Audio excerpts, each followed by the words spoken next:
koa an'Andriamanitra indray ary hitsahatra eo amin'ny fanatrehany indray. Amen. Ndao tsika tiaka mafy be ho an'Andriamanitra. Sady manonona ny fiadanana sady eo antsika tsirairay avy amin'ny anaran'i Jesosy mba ho voatahiry zany fiadanana zany. Mandra-piavina eny amin'ny raolanitra etrehantsika ny andro androany tahaka an'izay nitahirizanao mino ny fiadanana nandritran'izay volana novambra 2024 izay. Ndao tsika hitsangana dia hisaotra an'Andriamanitra ny amin'ny fahafahantsika indray mbola tafahombona, tafaray. Ndretontsika amin'ny ray fa ny zava-dehibe indrindra dia ny fiombonantsika amin'ilay irayntsika, ilay ray amin'ny anaran'i Jesosy. Asatraton'ny tananao dia aoka ny fonao hiteny lavitra na ihany koa ampiteny ny vavanao, mihoatra ny sainao ampiteny ny vavanao, fa aoka ny fonao hisokatra anandratra fisaorana. Ray eo amin'ny anaran'i Jesosy. Mankasitraka anao zay ny amin'ny fitiavanao sy ny amin'ny famindraponao. Ilay Andriamanitra fiandohana sy fiafarana, ilay Andriamanitra ny fahasoavana, ilay Andriamanitra fitiavana, ilay Andriamanitra ny famirapiratana, ilay Andriamanitra ny fitahiana, ilay Andriamanitra ny fiarovana, ilay Andriamanitra ny hery, ilay Andriamanitra ny fahafenoana. Indro izay tsirairay avy reto dia nitao aminao indray ka nakampanao eto amin'ity toeranyity androany. Tonga misaotra sy mankasitraka anao zay satria raha tanteraka ny andro androany dia nifandimby taon'ny andro maro ary tonga amin'izao faran'ny volany novambra izao zahay. Ianao no nitantana, ianao no niaro, ianao nanome ny fahavelomana, nanome ny fahasalamana ho anay tsirairay avy, ho anao ny dera sy ny atsa, ny voninahitra. Tonga eto indray izay Tompo, ankafy ary ho faliny amin'ny fitiavanao sy ny fanatrehanao. Hatramin'ny ela no efa ny fitiavanao ny melohan'ny zavatra rehetra ary tsy miovy zany mandrak'androany ary mandrak'izay satria zany ianao ilay Andriamanitra nitao aminao eto izay mba ho ao hatraminao. Mankasitraka raha eo afaka nisitraka ny fahatsaranao. Androany ianao dia mbola manasa anay, mamelatra ny latabatra indray eo mason'ny fahavalo anay. Mankasitraka ary manome voninahitra anao zay tahaka an'ilay mpiandry-ondry mitarika ny ondriny, tahaka an'ilay ray izay ampitiavana tonga izara ny mofo sy ny fahatsarana rehetra avy aminao.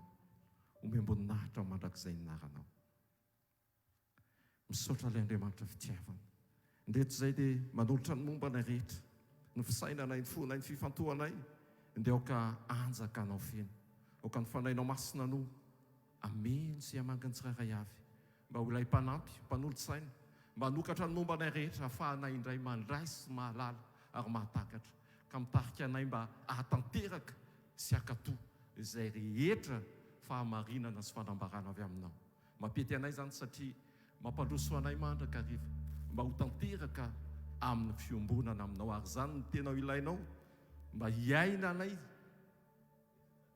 tsy misy anao fa eo amin'ny fanatrehanao sy amin'ny fiombonana aminao mandraka hariva. Androany indray dia mbeto izay Tompo, manambara ny sitraponao, manambara ny fahamarinana feno avy aminao, aoka hiantoka ao anatin'ny fifaliana satria izany tokoa ny fanatrehanao. Ary ho finaritra izay, ary tsy ho fefinaritra fotsiny fa tonga azaka ny momba anay rehetra mba hanapaka eo amin'ny fiainanay, tsy amin'ny mahaolona fa mahazanaka ao anay, manaiky ny mba ho tarihanao fa izany tokoa ny mahazanaka ao anay. Dia mankasitraka ny fanangananao, misaotra ny amin'ny famonjena vonona, misaotra ny amin'i Jesosy Kristy Tompo izay nomenao mba ho amin'ny famonjena, ho mariky ny fitiavanao, tsy miankina amin'izay nataonay, tsy miankina amin'izay lasanay, tsy miankina amin'izay mety ho fijoronay, fa ianao izay masomandidy sy feno fiandrianana sy fahefana, ianao nefa nampitoetra izany fitiavana izany. Aoka izany no hamangy anay tsirairay avy indray androany. Hiaina anay ampitsarana sy amin'ny fiadanana, amin'ny fahatoniana feno fa velona ilay Andriamanitra. Ho anao ny dera sy ny atsa, ny voninahitra, ho anao mandrakizay mandrakizay. Amen. Andaovaka itsika ny salamo Salamo fahatelo amby zato. Salamo fahatelo amby zato andininy voalohany ka hatramin'ny fahaenina. Salamo fahatelo amby zato andininy voalohany ka hatramin'ny fahaenina. Hoentintsika ho feno fankasitrahana an'Andriamanitra ny amin'ny matoy izao anao, ny amin'ny fahasoavany, ny amin'ny zava-tsoa rehetra izay nitanterahany sy nataony teo amin'ny fiainanao. Salamo fahatelo amby zato amin'ny anaran'i Jesosy. Misaoran'i Jehovah ary fanahiko ary izay rehetra atao anatiko, misaorany anarany masina. Misaoran'i Jehovah ary fanahiko ary aza misy adinoinao ny fitahiny rehetra, izay mamela ny helokao rehetra, izay manasitrany any aretinao rehetra, izay manavitra ny ainao tsy hidina ny andavaka, izay manarona famindrapo sy fiantrana anao, izay mahavokisoa ny vavanao, ny fahatanoranao mody indray toy ny any voromahery. Amen. Zany Andriamanitra ray amin'ny anaran'i Jesosy. Noentina ihany koa anehoana ny fankasitrahana feno. Ny zavatra rehetra aminay dia tsisy avy aminay, na ny fahavelomana, na ny hery, na ny tanjaka, na ny fahasalamana, na ny hijoroanay, dia enao ilay Andriamanitra feno fitiavana sy feno fahasoavana. Izany ny mbola mitantana, izany ny mbola mampijoro, ary izany ny mbola matoy izao anay. Misaotra ny amin'ny zavatra rehetra. Aoka ny anatinay rehetra dia miara manaiky, miara mankasitraka, ary miara miankohaka eo amin'ilay tompony tompo sy mpanjaka ny mpanjaka. Anao reriny dera sy ny aja, ny voninahitra mandrakizay. Raisy ny toeranao Andriamanitra, anjakao ny fotoana, anjakao ny tsirairay avy, anjakao ny fonay amin'ny anaran'i Jesosy. Amen.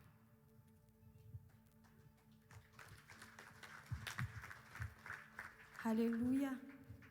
Manasanao mbola hanokatra ny fonao indray androany iaraka hanokatra ny fotsitsika androany aoka Jesosy no anjaka fenao anatin'ny fotsika androany.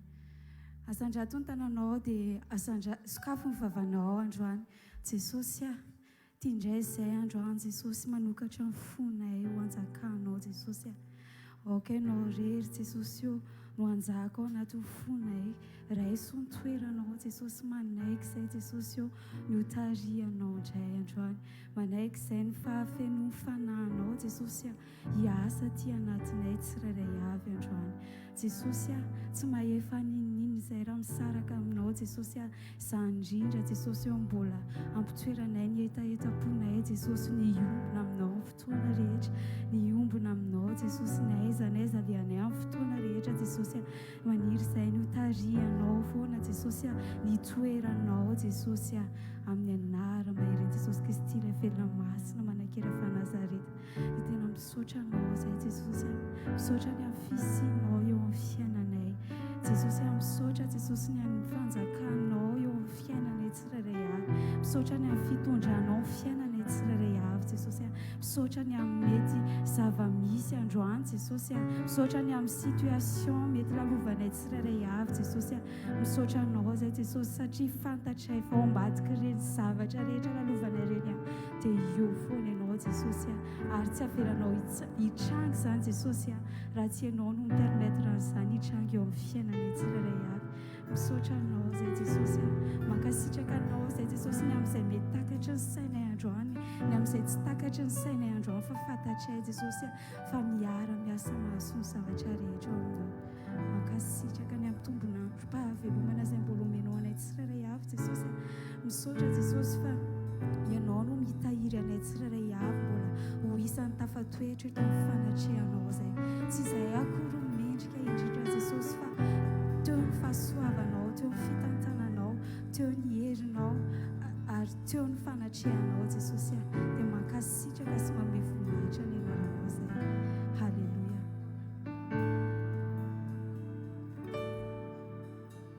Saotra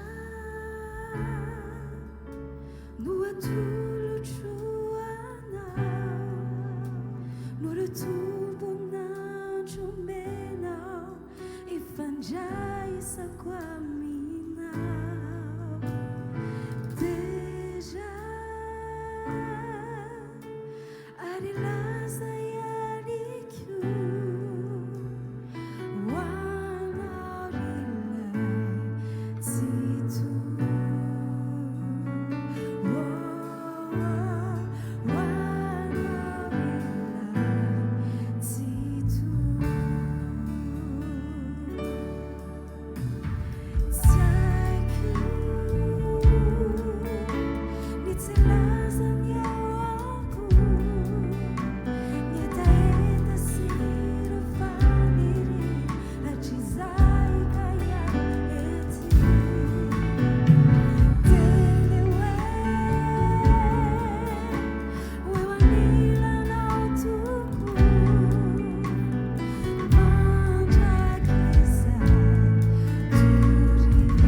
Halleluja.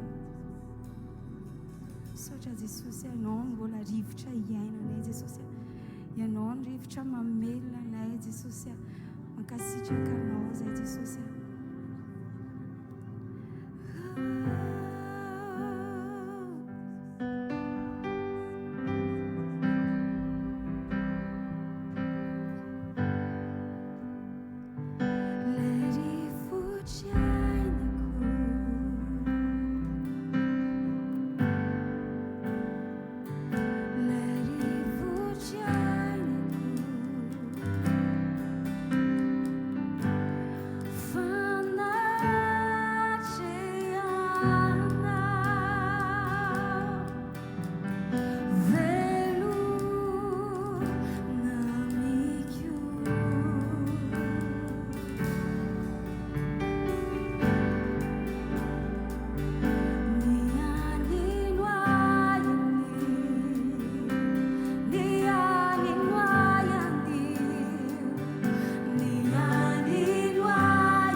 anatrehanao Jesosy. Tiako, tiako, tiako ny anatrehanao, tiako ny anatrehanao, ny ombom-piainana aminao Jesosy, miaraka aminahy. Tiako anao Jesosy, tiako anao, tiako anao Jesosy, tiako anao, tiako anao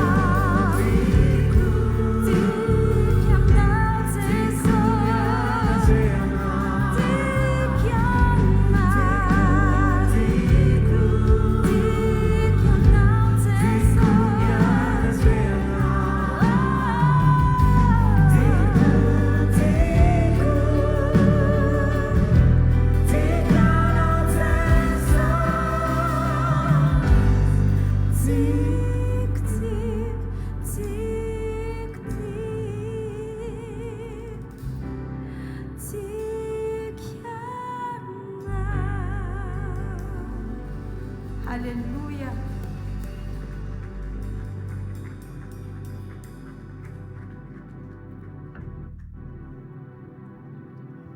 Dao teka mahafan'ny Jesosy tsika asaintsika avy hatrany ireo izay efa niresaka hijoro vavolombelona mba anatona eto aloha. Somary maromaro ny témoignage androany fa afaka tonga dia mandroso tompoko. Oui. Fa ny angatana amintsika 2 minitra isaky ny témoignage anankiray ihany no atao. 2 minitra isaky ny témoignage anankiray no anjara fitenenan'ny olona anankiray noho ny amin'ny fotoana sy ny amaroantsika dia aza mifandrombaka fa aleo tonga dia milahatra eto azafady. Afaka tonga dia mandroso enitsoa azafady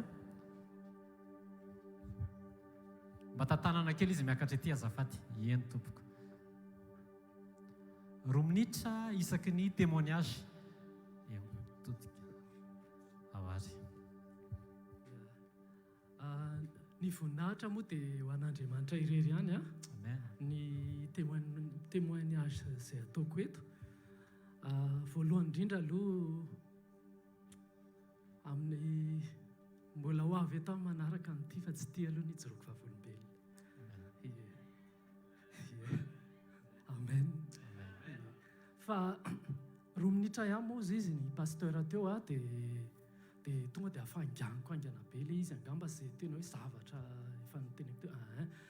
Ny voalohany indrindra aloha satria misy ifandraisana an'ity za zany nanomboka tanyity tsy nahita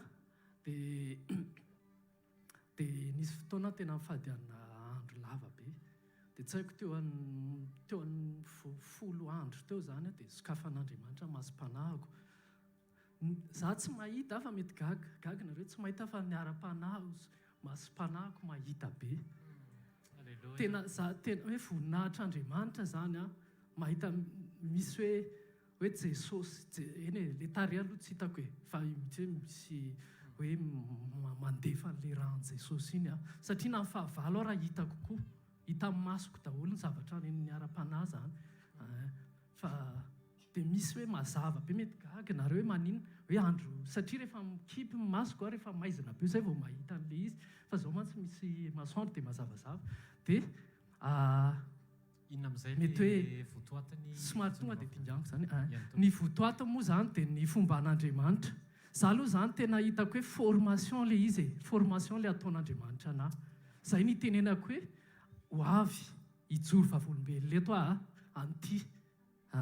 Dia le hijorona vavolombelona moa zany ao anatin'le izy ihany ny fomba an'Andriamanitra.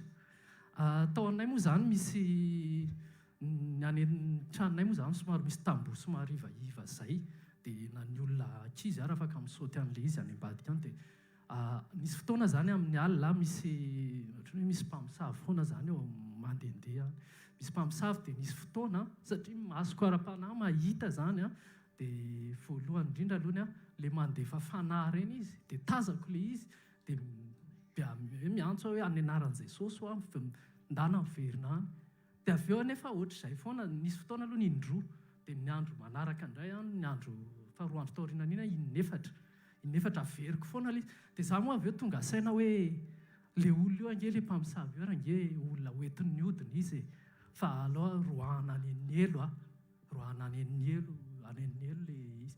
Dia aveo le nitombo indray taty ariana nitombo indray le zavatra anina satria tena tonga tao mihitsy satria ny tranonay zany ny efitranay misy fandriana dia tonga dia rindrina eo akaiky eo dia heno tsara mihitsy hoe zany le izy sady tsapako le izy hoe misy anao dia teo dia aveo tonga dia tamin'iny tena tonga dia henoko hoe ohatrany tonga dia nianjera ohatrany tonga dia désactivé ngamba le odin'le mpamosiny iny fa misy an'le mandefa fanandro efa tsy haiko olona mbola izy iny na iny dia aveo zany le izy lefa tsy le mandroaka ny asa maizina ianao mandroaka hoe roahako amin'ny anaran'i Jesosy tsy mety zany hoe ianao zany manana fahefana misy fahefana efa men'Andriamanitra ao aminao fa kosa rehefa tsy vitanao tsony dia Andriamanitra miditra an-tsehatra dia tao amin'izay zany le hitako mihitsy le zavatra hoe le nalefa tsy haiko izay nandefa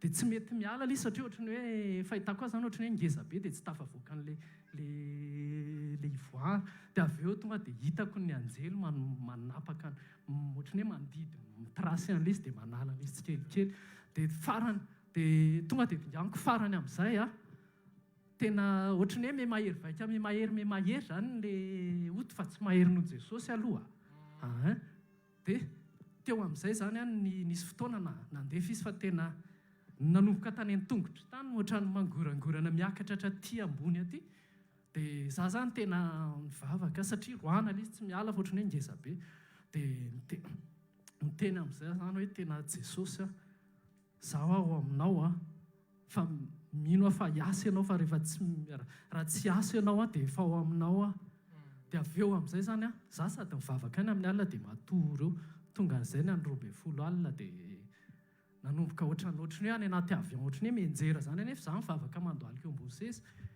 dia ohatrany miodikodina be zany le izy dia aveo an'izay gaga nemora an'izay le izy dia aveo iny ohatrany hoe le seza teo indray ohatrany teo ambony dia mbatainy ohatrany hoe nisy mibata nandro tonga teo an'le izy dia aveo sokatra taitra dia nefa hitako teo amin'izay le anjely namoaka an'le izy dia izay zany somary faranako le izy fa mino fa misy zavatra voaray antsika amin'le izy ny voninahitra moa an'Andriamanitra satria nytiako tenenina zany io Andriamanitra io ianao mety mieritreritra hoe voafetra ny heriko fa rehefa tena mitoky aminy ianao misy hery tsy takatra ny saina ampidiran'Andriamanitra andresena ny fahavalo dia voninahitra ho an'Andriamanitra moa fa manaraka mbola andao tsika tehaka mafy an' Jesosy ny amin'ny fombany zay nomeny atsika tsirairay avy raha isitsika mitehaka da torisa alleloia ho an' Jesosy raha isitsika mitehaka izy ao manaraka Michel dia aveo taty Yasina alleloia tena voninahitra an' Jesosy be dia be zavatra nataony fa roa minitra hozy pasteur dia mahazo mihatra kely hony be dia be nataon'i Jesosy raha jerena mety ohatrany hoe fatrany ainy any raha atao amin'ny asa fanompoana ho andreo voangana eny fa voangana koa nefatrany fa nefany zao vao mijoro vavombelona vao manome voninahitra ho an'i Jesosy dia tena hoe eritrereto za voazana be zany dia tena merina ny voninahitra ho an'i Jesosy hoe ohatra hoe afaka bepsa seconde efa tamin'izany dia azavaiko le izy fa maninona ary fa za nefa tamin'izany fa za koa meme voninahitra ho an'i Jesosy satria androany nomeny andro anankiray tombonandro ahafana manompo eto fa evipetsin'ny satana le izy satria ohatran'izao efa nitazaina atao amin'ny kristiana raha araka fitenenana hoe mety hoe efa hatrany akibondreniny satria neninay efa nalala an'i Jesosy dia izy efa badise moa zay mbola tsy teraka dia efa nitazaina tany dia tamin'izany ohatrany hoe tazaina tao dia nafantatra an'i Jesosy ohatran'izany izay tao anatiny mahafantatra tsara dia tany am-pianarana nisy fotoana mba nahay kely dia tonga ny 4e zany dia ozy nenay andana ianao mitifitra bepsa zany dia nanao kory dia mivoninahitra ho an'i Jesosy raha afaka eo fa tonga dia manala zany 4e fa tsy manao 3e dia nanao dia tsy afaka tsisy nahame voninahitra an'i Jesosy dia nandeha ny 3e zany dia afaka soma tsara bepsa seconde mihitsy tamin'izany dia anisan'ny voalondohany tany fa tsy nahame voninahitra ho an'i Jesosy satria nieritreritra hoe teo amin'izay le izy tsisy Jesosy tsony fa efa redoublon ve dia lozika raha afaka aseho zavatra oatra izany. Dia ohatran'izay foana izany tamin'ny fiainana mandraka ny androany hoe ianao izany tsy mieritreritra tsony hoe inona ny eo amin'ny fiainanao Jesosy. Raha vao mandeha izy ianao ka mieritreritra hoe izany sakafo maly nisotro rano tsara dia tokony ho salama, natory dia amin'ny torimaso dia tokony fo, miasa dia tokony mahazo vola, manana relation dia tokony ohatr'izao, fa tsisy Jesosy tsony eo amin'ny fiainanao dia tsy hainao manavaka hoe aiza ary izany, aiza ahoana sy ahoana. Fa eo amin'izay ilay hoe dia manome voninahitra an' Jesosy andro fa afaka be misaloha. Dia izay no tiako amparezana androany satria mety misy ohatr'izany koa ato ilaina foana manome voninahitra an' Jesosy, tsy ampitaina amin'ny zavatra ny hafa hoe ny hafa mahazo 10 millions fa ianao manome 5 000 dia tsy hanome voninahitra an' Jesosy ianao fa ninona fitahin' Jesosy aminao na fahasalamana ninona dia tokony hanome voninahitra an' Jesosy foana izany tsika. Dia mino fa sahirana pasteur Sandratra andahatra antsika etsy amin'ny rehefa fotoana fa ilaina manome voninahitra an' Jesosy, fa rehefa tsy manome voninahitra an' Jesosy tsika dia ny voninahitra iza izany nomentsika, iza izany nomentsika voninahitra, tsy aloha manome voninahitra an' Jesosy. Alleluia. Dao tiaka mahafaony Jesosy tsika tonga dia mandroso mba tsy hisiny taomoro azafady. Roa minitra rahalahy. Tia merina voninahitra an' Jesosy satria narovan'i Jesosy izany tamin'ny alahady raha nisy fotoana nirahany zoky mahefa izany hoe handeha haka baolina tao amin'ny papa. Dia noentiko moa moto tamin'izay dia tonga teo amin'ny vavahadin'ny papa amin'izay ny klaksona dia tsy nandeha ilay klaksona moto moa dia niantso tsisy mahe mihitsy ny orana avy amin'io. Dia andeha hampaneno sonnerie ilay izy tsy maneno akory, ohatrany hoe tsy mandeha izany ny jiro nefa ny jiro tsy tapaka. Dia teo amin'ny vavahady amin'izay dia farany nanapa-kevitra hoe andeha andondona. Dia une fois vao andeha andondona ohatr'izao to dia nipoaka ilay varatra dia to dia nilatraka to dia eo akaiky keo ilay izy no nilatraka. Dia izaho amin'io efa tsy mahatsiaro ny tenako intsony fa ohatrany hoe miraikitra miaraka amin'ilay vavahady eo dia nijanona moa ilay izy avy eo dia ohatrany hoe vao nijanona ilay izy dia to dia mivoainy zokiandro ilay vavahady. Dia teo izy gaga be hoe tsy hainy seva ilay varatra nilatsaka teo akaiky teo. Dia somary meme moa izaho tsy taitra mihitsy tamin'ilay izy fa mbola meme ihany hoe izaho mihitsy ny eo izaho mihitsy ho any nilatsahan'ilay izy teo fa izany hoe tsy naninona fotsiny dia mbola mifampimeme teo ihany moa izaho hoe tena enjana izany ozy nataony fa voninahitra ao an' Jesosy fa mbola voatahiry dia mety hoe mbola misy ilana nama to mbola velona dia voninahitra ao an' Jesosy. Dao tiaka mafy ao an' Jesosy. Ao aorianan'ito dia taty Lovasoa, taty Claudia, imam. Velona Jesosy reto nijoroako avolombelona eto raha taloha kony isaky ny maheno hoe ho avy Jesosy dia misy tebiteby atao anatiko ato, misy tahotra, misy fanahina. Dia tamin'izany mieritreritra hoe fa maninona ary no mitebiteby fa izany fihavian'i Jesosy izany raha aveo tsy tokony hoe fifaliana, tsy tokony hoe ravorafona. Fa rehefa taty aoriana dia nazavain'i Jesosy anaty tsara ilay izy hoe tamin'izany ilay nahatonga ny zahako ilay nitebiteby tsy mitoetra tsara ao amin'i Jesosy fa misabaka. Mivavaka ihany fa rehefa alatsinainy mangalatra koa dia nazavain'i Jesosy anahy ilay izy taty aoriana. Fa ankehitriny tena voninahitra ao an' Jesosy ary tena faly mizara aminareo androany fa tena isaky ny maheno hoe ho avy Jesosy dia bitaky ny hafaliana foana ny ato anatin'ny foko. Dia izany akory tsy midika hoe efa tanteraka sa mbola tsisy tanteraka tsika fa mbola eo an-dalam-pahatanterahana daholo fa mila miambina tsika dia marina fa hoe efa afaka tsika tamin'ny ota hita ety ivelany rehetrarehetra hoe mangalatra efa tsy izany intsony, mijangatsanga efa tsy izany intsony tsika. Mora kely tamintsika ny ala tamin'izany fa ny zavatra itsikolovany devoly antsika amin'izay zao ilay ao anatin'ny fo.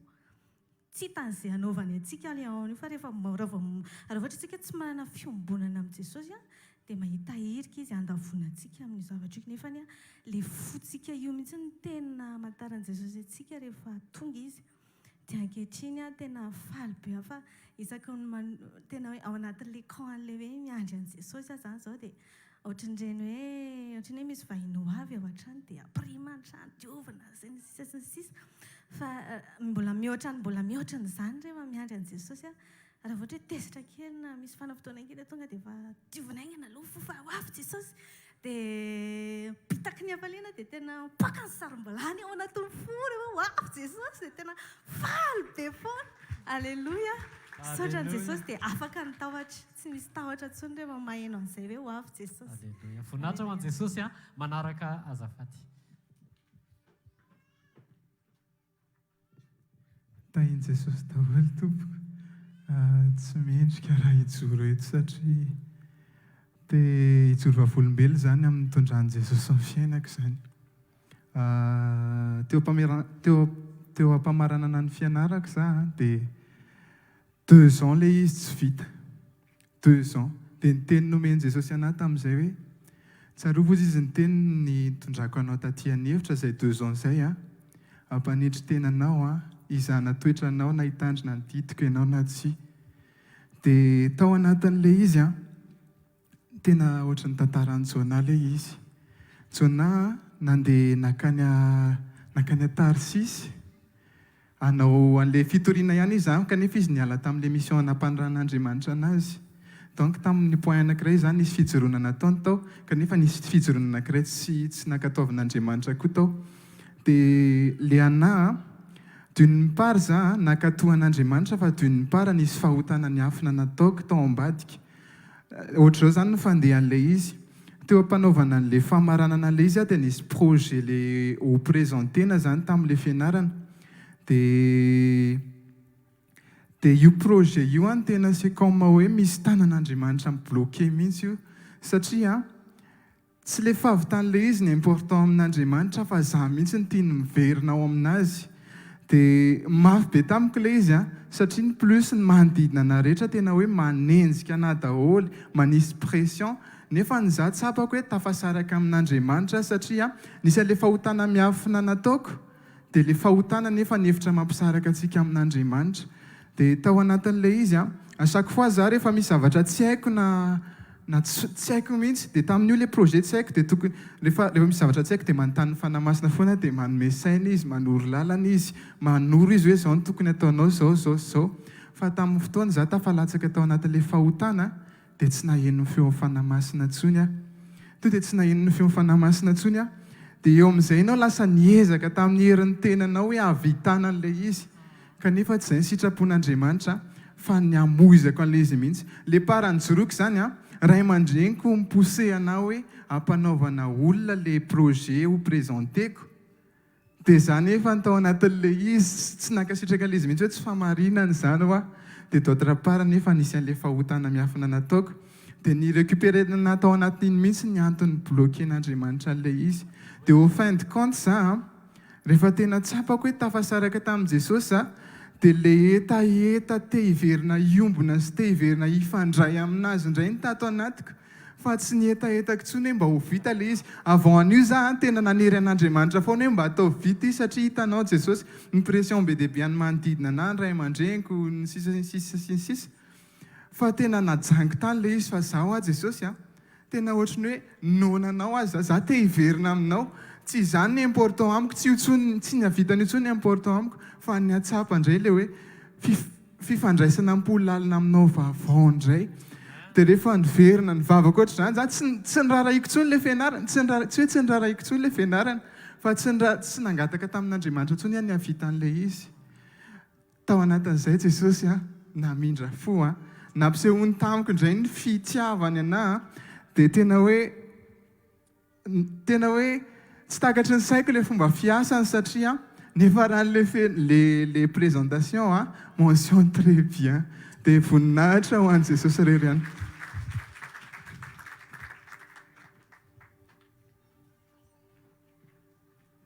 Aleloia. Tsy hainy tsy hamerina amin'ny voninahitra any amin'i Jesosy fony vao nandray an'i Jesosy dia nisy fampianarana izay izy hoe reo zanako reo izy anafa ianao pindrana fotsiny fa le izy ny teny ndraisintsika nisy fotoana mpampana mpianatra an'izay dia mbola manaraka antsika foana iny dia jerena hoe tena marina amin'izay ve resaka fitezana le izy ho an'izy teloda asesiko any amin'ny kely indrindra angambany momba ny gracia kely gracia tamin'ny andro vao naterahany rehefa teo amin'ny 7 mois izy dia mifanitona foana dia izy zany raha miohatra amin'izy teloda piraitam-po aminy dia somary tsy tena hoe matanjaka be izy fa matanjaka hvkl dia ry zareo nefa ny any am-pianarana nanomboka nanao EPS dia tamin'ny voalohany ohatra ny somary nysosiosy hoe tsy tokony manao izy ohatran'izao dia izy moa ny teny hoe tiako nefa le izy ozy izy dia ok ary tiako tenenina hoe tsika tsy hoe rehefa ray aman-drenitsika dia miimpose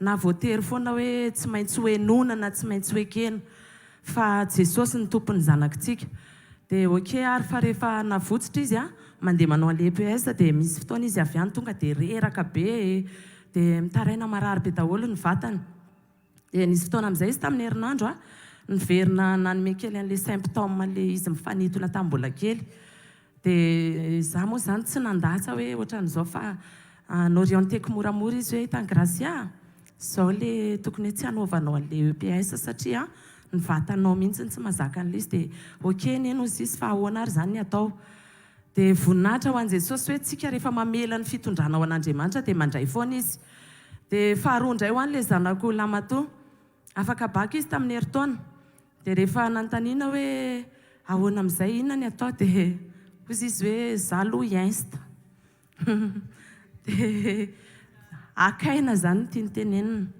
ay ok dia teny izy dia le vavy-matoa moa navita fianarana tamin'ny volana me dia nahitaniny ve izy sankasian' Jesosy za miny hoe fikasian' Jesosy le izy fa nanomboka teo izy dia taitra tao anatin'le toromaso dia zany dia hianatra amin'izay dia voninahitra ho an' Jesosy fa nanomboka amin'izay izy ny karakarany dosiany dia hanao concours izy amin'ny herinandro tena hoe ho an' Jesosy fa tsika zany tsy afaka manerinizaniza zany mila matsapa an'izany tsika na dia ray aman-dreny ary dia fahatelo ho an'le zanako vavy-matoa mbola veriko foana hoe tsy afaka misaimpozy tsika hoe tsy maintsy zao ny hevitra raisinao dia tsy maintsy tia ny ataonao dia misy fotoana mividy zavatra ohatrany hoe vidy telefona izy dia le telefona raha nijerena tamin'ny masonofo dia hoe clean ohatran'izao fa ao foana le izy nisy zavatra tsy normal dia nisy fotoana le izy vao nitondra le telefona dia ohatrany nisy poziko izay le fanahin' Jesosy tao anaty mihitsy nohatrany hoe tsy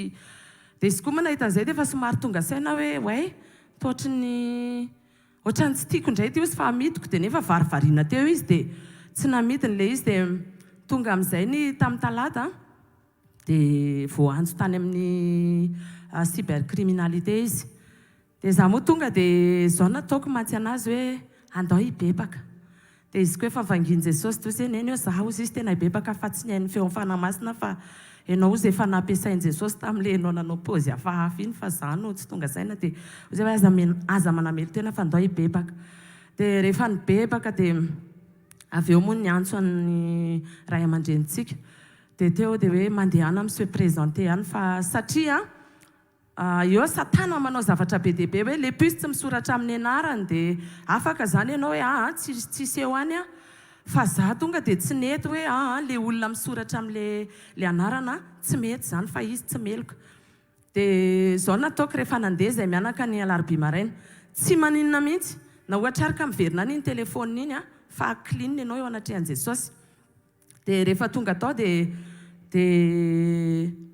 na le nanao ankety arany hita hoe nahita fity voninahitra ho an' Jesosy atsika rehefa mitsotra ny helokontsika dia matoky sy marin'Andriamanitra fa le olona manao ankety eo tena masika be mihitsy amin'le olona sasany fa izy tena hoe nahita fity na le PV tsy tokony afaka nijerena ary navelan'le polisy nijereny zareo dia tena hoe rehefa tonga le tena tompon'le telefona dia somary nisy conflit kely satria ry zareo moa zany rehefa nampiseho an'le pièce dia jerena hoe tena tangible daholo le pièce fa nisy zavatra anankiray nangatan'le zanako dia ohatra somary sorena le ren'le zaza tompon'le telefona dia za moa zany tonga dia nanetry tena hoe azafady tompoko fa mety hoe mba tiana marina fotsiny izy fa zahay tsy hitazona ny tsy anay zany fa rehefa tena voamarina izy fa nareo dia tena averinay fa zay tsy hitazona ny tsy anay zany dia tena voninahitra ho an' Jesosy fa ny fietretena antsika dia afaka makasika ny hafa ary afaka manafaka ny hafa kosa satria au final le ramatoa tena niteny tamiko hoe zaho izy tena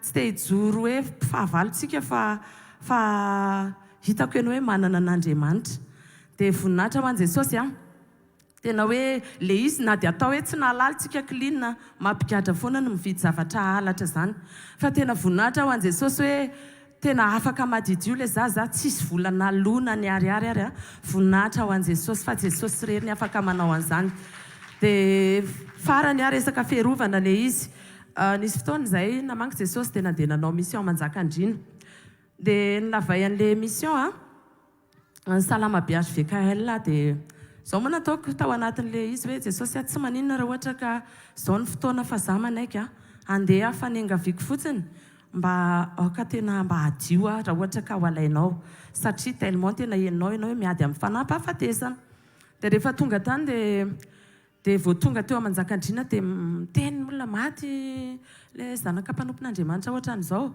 dia hay ve fa ianao zany mbola nandray an'le izy alalégera hoe hay fa rehefa le eo ampitoriana iny mihitsy dia namangy ny fanahy masina misy an'le tenin'Andriamanitra ao amin'ny Isaia iny izy hoe malala eo masiko ianao izy dia be voninahitra sady tiako dia olana ataoko solonao dia taitra be anapidina an'le tenin'ny fanahy masina dia avy eo toy izay ianao nge izy no cible an'le fanampahafatesana nafaty an'le zaza dia taitra be sady tonga dia nahajanoko nitazomiko ohatr'izao le micro dia misaotra ho a Jesosy dia rehefa ohatran'ireny tadidiko foana le tenin'ny papa hoe rehefa mbola ilainy ty vatantsika mety maty dia arovantsika tsy hoe satria mendrika noho ny hafa na tsara noho ny hafa tsy tompoko fa tena hoe famindra-po sy fitiavan' Jesosy dia voninahitra ho anazy rery ihany satria izy rery ihany mendrika andraindera sy ny haja ary ny voninahitra mandrakizay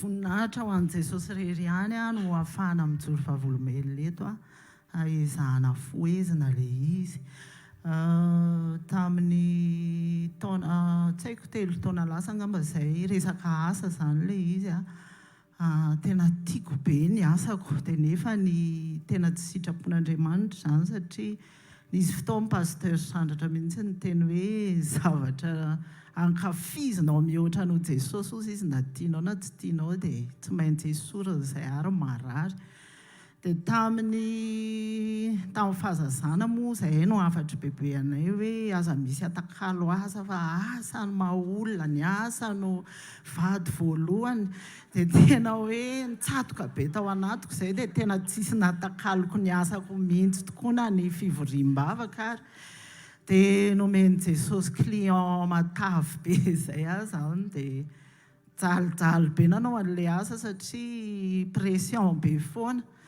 mandeha 6000 pièces nefa fotoana fohy no mena ohatrohatr'izany dia mamiditra atelier an'olona mihitsy mamita le asa dia nesoriny Jesosy ary le client zaho ozy izy dia ho any an-dafy dia tsy hiverina ntsony dia tena nitomany aho hoe dia ahoana zany dia tsy hiverina ntsony aho ozy izy fa zay dia fampitsodrano teo dia tao anatin'le taona tsy nateo anazy Jesosy tena hoe niantoka anay foana ny écolage ny ankizy jiramany rehetrarehetra zany dia tamin'ity taona ity izy tonga dia niantso anahy dia gaga be fa ngaho ianao verina ndray dia eno izy izy za efa tamin'ny herintaona ny tonga fa solokin'olona vola be aho izy izy tamin'le asa dia nahatsiaro anao fa manomboka izao izy izy dia ianao foana manao ny anay mandrakizay dia tao anatin'izay zany tena hoe nafoy tena hoe za tsy hanao ny asako ambony intsony fa za manapa-kevitra mametraka hoe eto amin'ny mandeha mivavaka rehefa tsy vita io dia teneniko fotsiny ny olona hoe tsy vita dia tena nafoiko tanteraka tena hoe nafoiko daholo zany ny zavatra rehetrarehetra hoe tsisy ninona ho ataoko ambony intsony no Jesosy dia rehefa miverina izy dia voaniona aloha izay dia tena nomeny cadeau be a. Za tao anatin'izay tena maina 0 nefa tena nomeny pakekely ahako. Dia nampanao asa izy fa tsy taky ny talotson'le pression be zany fa vitsivitsy le izy fa tena henonao mihitsy hoe misy fedanana ao anatinao manao an'le zavatra. Dia za no mifehy an'le fotoana hoe amin'izao fa tsy izy intsony no manery anahako. Dia fijoroana vavolombelona manaraka indray a nitefeny Jesosy tao anaty tena hoe fandeferana lalina be tena tsy haiko hazavaina zany le fandeferana fa tena mafy be tamiko. Ny nampetrahan'olona zany zay dia rehefa elanela dia nanjary nisy problème. Dia menomenoman'le vady aman-janako hoe hijereo solution ozy izy olona io. Dia tena tsy hitako mihitsy nefa izay atao fa miteny an'le olona zany dia tezitra be le olona hoe mba aza atao ohatr'izao sy ohatr'izao fa manahirana amin'ny. Dia za indray no ho an'le olona dia ohatr'izay foana zany nandritry ny 2 taona. Dia nisy fotoana amin'izay a tena tonga saina hoe fa ahoana raha hoa Jesosy ity. Dia tao anatin'izay aho mivanginy Jesosy hoe mandefitra. Dia vavaka hoe eny raha hoa Jesosy fa tena tsy teny intsony mihitsy a. Moa le olona koa tsy hitako mihitsy hoe atao ahoana. Dia nangina zany tena tsy niteny intsony a dia mitabataba ny avady dia tsy miteny a, mitabataba ny avady tsy miteny a. Dia nefa rano tsy nitenenan'le olona nandritry ny 2 volana. Dia amin'ny mahazanak'Andriamanitra anao a tsy azonao ny aina hoe ray olona ray trano hoe 2 volana tsy resaka. Dia isako manao premier pas aminy a zany tonga izy dia masika be tsy laitra tonina mihitsy. Dia tena hoe niady be ny saiko hoe ahoana ary ity Jesosy.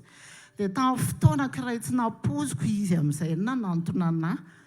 Dia mbola mivavaka aloha zany dia ozy Jesosy hoe omeo vola io.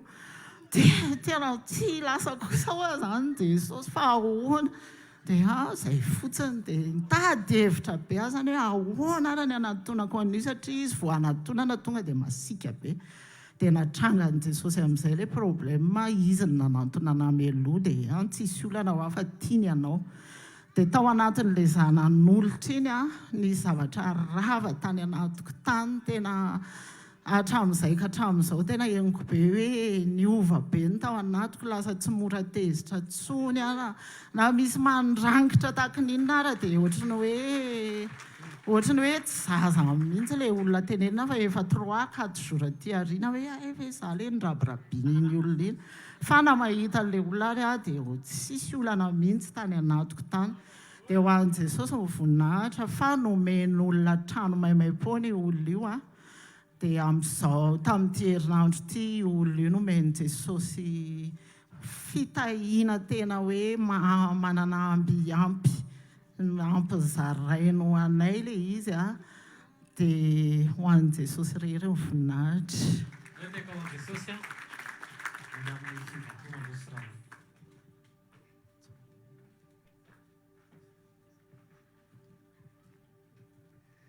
Alleluia.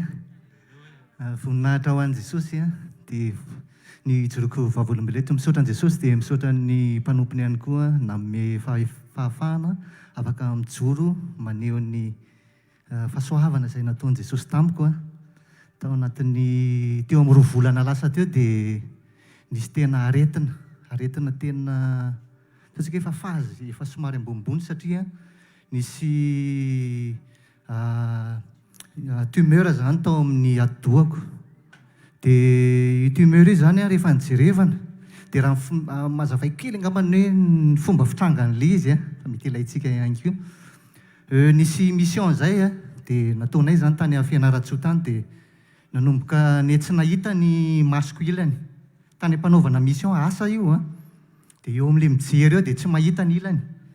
Dia ny mpiara-miasa rehetra moa zany efa nanomboka ny teny hoe ohatrany tsy normal rijo io fa misy ohatrany tsy mahita lalana fa aiza koa dia ary ny varavarana dia aty misakafo dia aty niraisina dia aty niraisina. Dia avy eo niomby le izy a dia lasa koa masoko ilany koa. Dia teo moa dia tonga dia nanapa-kevitra hoe tonga dia hody. Dia navela tany zany le asa io. Le fijoroan'le vavolombelon'le madama teo moa zany zao ohatr'izay koa hoe le asa nandanana zany a vola ny eritreretina ho azo tany a nefa ny aretina no azo zany tany amin'io mission zay natao io. Dia ny fierina taty a dia navadiko ara moa zany zao zay moa no nasaiko hoe nijoro kely etiko izy miaraka amiko eto a. Tena hoe fa naninona misy namisavy sa naninona fa aiza olona normal tsara ianao ny ala taty a. Dia miverina vany ianao sady tsy nitondra vola fa aretina no entinao miverina makaty an-trano. Zay zao zavatra fa nieritreretinay ozy zareo. Dia rehefa eteny moa zany dia nitantanana foana. Dia ny vavany teo am-piaramonina moa zany sy maso mpiaramonina tsy voasakana fa oay tena voy mibandy iny ozy zareo tena voy iny ozy fana satria rehefa tsy nahita amin'ny maso a dia nalemy koa ny ilan'ny avy nanomboka ny nalemy dia lasa tsy mahim ohatrany ketrakila kely zany mandeha ohatra manananina kely ohatran'izao. Dia tena nazara dia tena natao ohatra hoe tena enjana be ty aretiny ity. Dia tonga atao an-tsaiko tampoka hoe manana ray aman-dreny a ara-panahy dia niantso to dia niantso telefônina ako.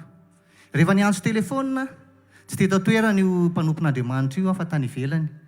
Dia mivavaka apetrao eo amin'ny sofinao ny telefônina dia zao dia mivavaka dia any fa Jesosy rery ihany a no afaka manasitrana ny aretina fa zany fijerin'ny olona rehetrarehetra zany a dia fijery mandaingy zany fa Jesosy a no efa nomboana teo amin'ny hazo fijaliana izy nanaisitra nandatsaka ny rany a nanala ny aretina rehetrarehetra. Dia zay finoana zay no napetrako tato anatiko hoe tena niza iteny a dia Jesosy rery ihany a no manasitrana ty aretina izay mahazo anaty. Satria tena marina fa hoe aretina efa 5 centimètre le halavan'le izy a eo amboniny le fibaikona le eo amin'le ato zany. Dia teo dia tsy maintsy didina ianao ozy izy ny tao amin'ny hôpitaly. Dia mivavaka mafy ahako satria nisy namako anankiray zay efa nididina dia tany ivelany mihitsy. Dia miverina vany a razana no entina miverina nefa tany ivelany mihitsy izy no nitsabona. Dia ozy aho mantsy dia mivavaka ahako hoe tena zany raha ididy dia misy naira voakitika dia misy koa moa le manodidina miteny hoe voadidina ny lohanao dia voakitika ny naira amin'ny lohanao dia ho lasa misy tsy ampy kely na misy zavatra ohatran'izao. Dia teo a tena mivavaka tena hoe tena zay koa ngamany hoe tena merena an' Jesosy hoe tena hoe mahandro soa ianao. Dia miverina tao alohako deo satria nisy fotoana efa mivavaka taloha fa somary le amin'le mahatanoranora any moa dia somary mbola nanao kely ny fanaon'izao tontolo izao hampanetretena ny tenenako an'izay eto mason'i Jesosy amin'izao fotoan'izao moa efa afaka tanteraka amin'ny zavatra rehetrarehetra izay nataoko taloha zany. Teo ny fisotrosotrona, teo ny foana, teo ny zoma magnifika moa zany isaky ny ana dia after work tsy andro izay avy tana ny asa dia lasa tonga dia mifampitarika ny samy tanora dia tena mirahira eny amin'ny karaoke mandindihy dia manao an'izao. Fa zao le izy tsapako hoe ao amin'i Jesosy ny tena mandihy a dia tena hoe sady mahazo fanasitranana no mahazo hery a hoentina manao. Dia toy an'le izy teo amin'izay a dia rehefa tonga tao amin'ny hôpitaly a dia foana notanina teo dia lafolafo ny sarany fitsaboana. Dia ozy izy amantsy an'ilay dokotera hoe tena zaho a tsy mididy fa aleo za hitsabo tena nitsaboana zany le izy a. Dia tena mivavaka niantso ny mpanompon'Andriamanitra misy olona tonga avany dia mitsabo hoe zao fa momba n'io aretina io a dia nitsaboana teo a vavaka amin'izay nanomboka teo tena nitolona tena mivavaka hoe tena tsy vita tsony ty Jesosy.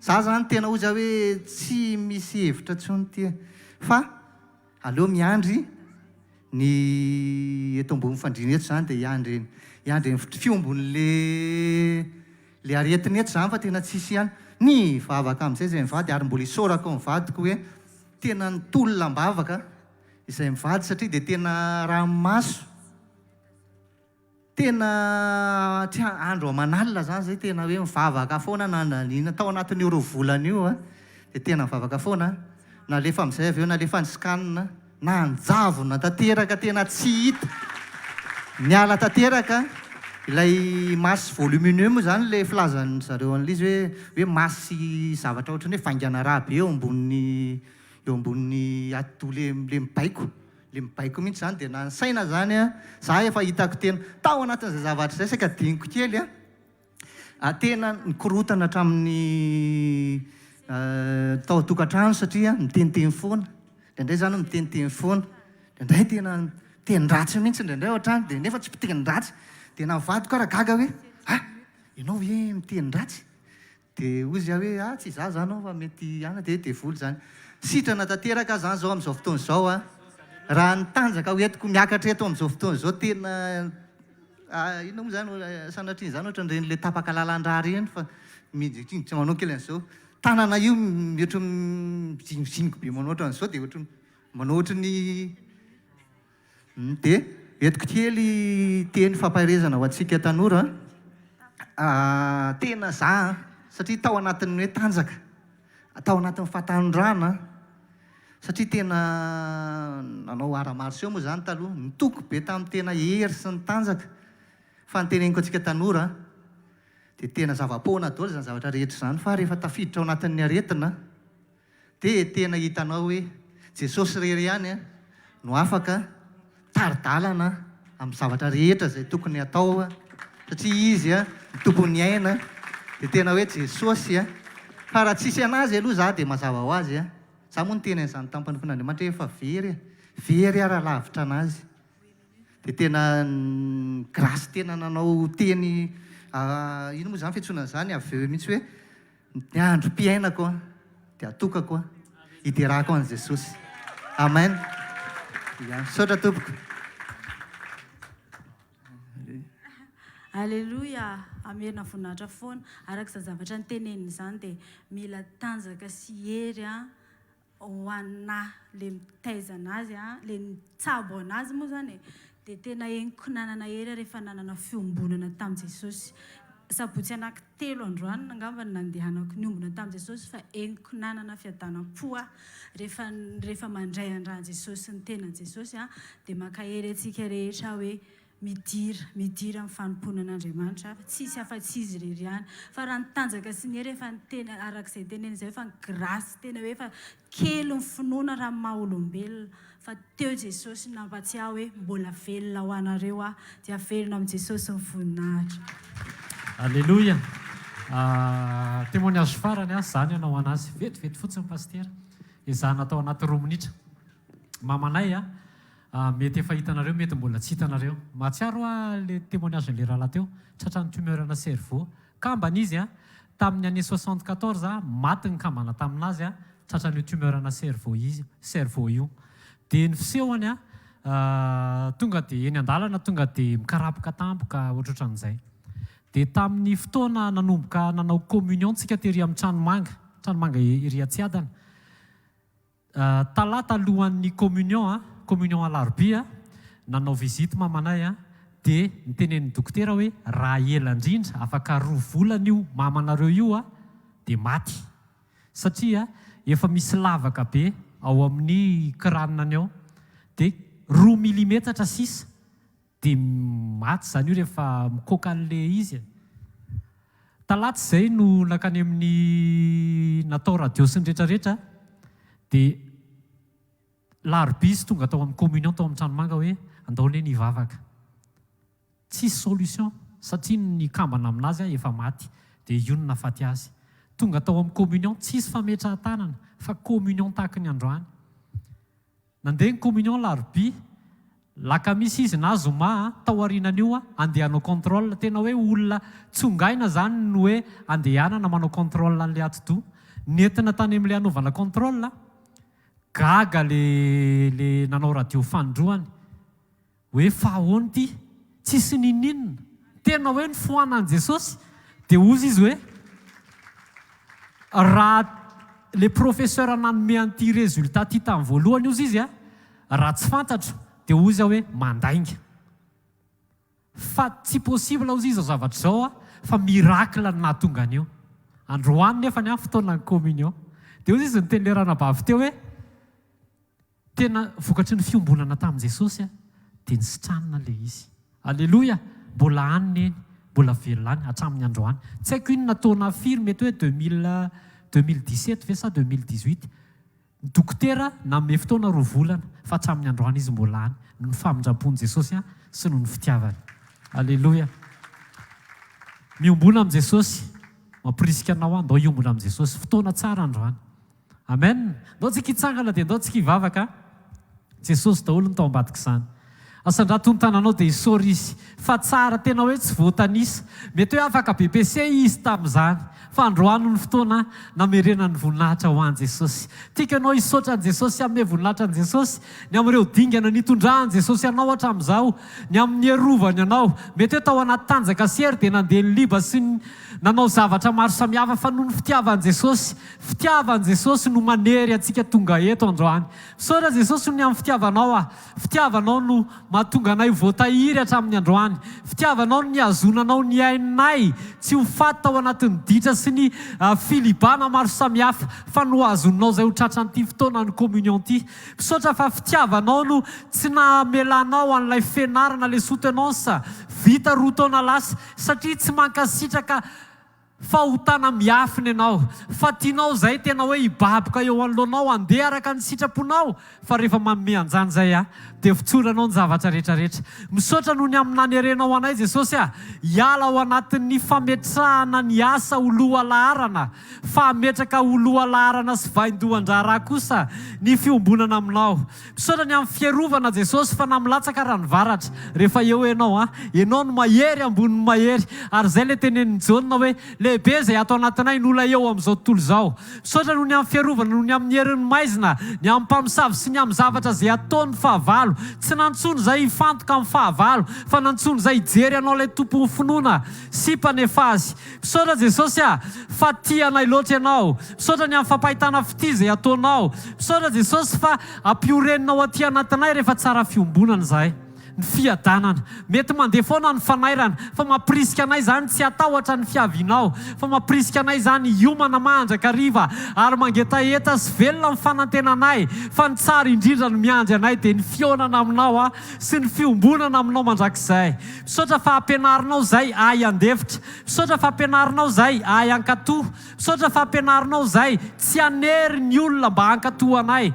Fa rehefa tsara fiombonana aminao izay dia anao mikasika ny manodidina, mikasika ny zanaka, mikasika ny ankonana. Misaotra raha amin'ny anaran'i Jesosy ny amin'ny fanasitranana ny aretina.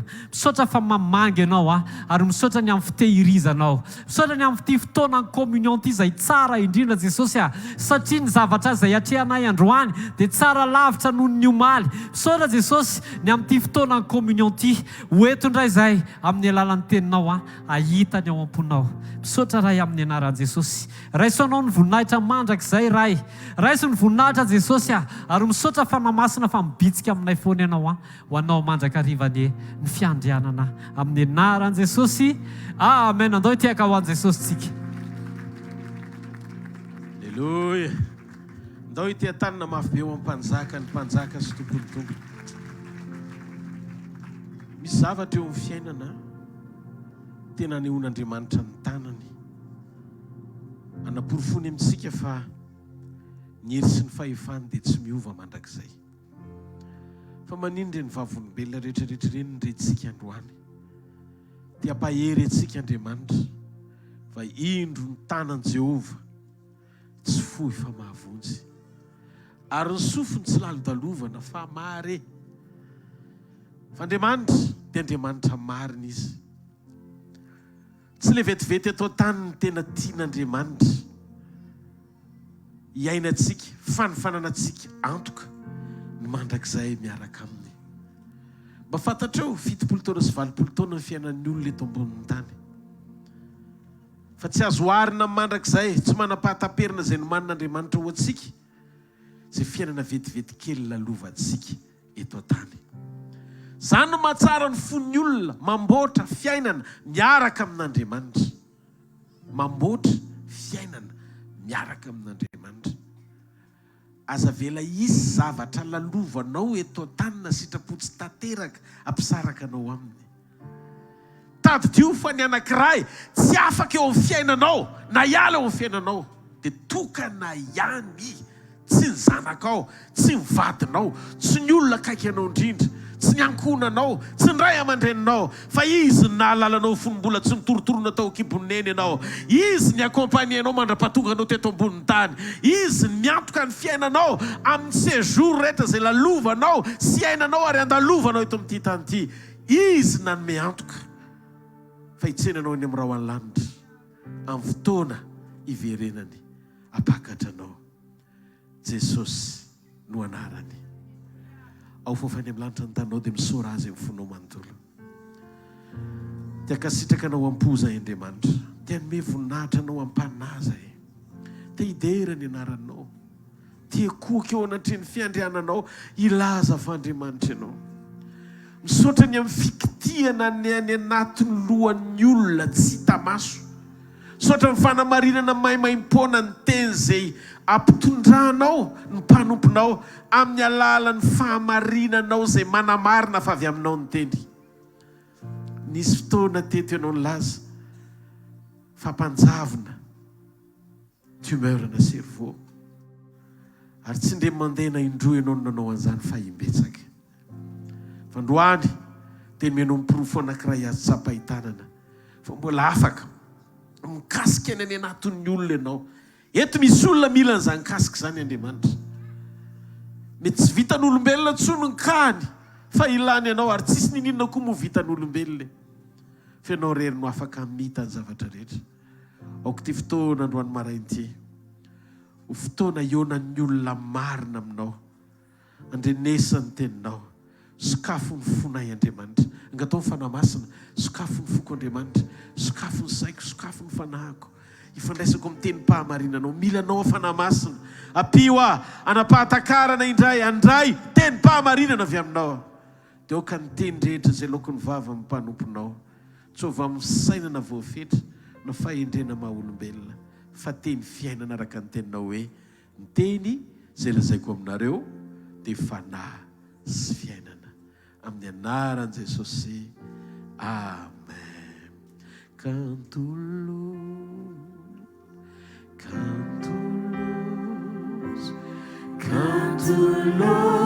janao Jesosy, fanatao, no canto Lord, mi fiainako, voacar, tsara voz, mampiai que sai na fu, fanatao, no canto Lord, mi fiainako. Fofan'Andriamanitra atao teteno kanto mihitsy ny fiainako miaraka aminao Jesosy, tsy ny zavatra mitranga fa ianao eo amin'ny fiainako. Kanto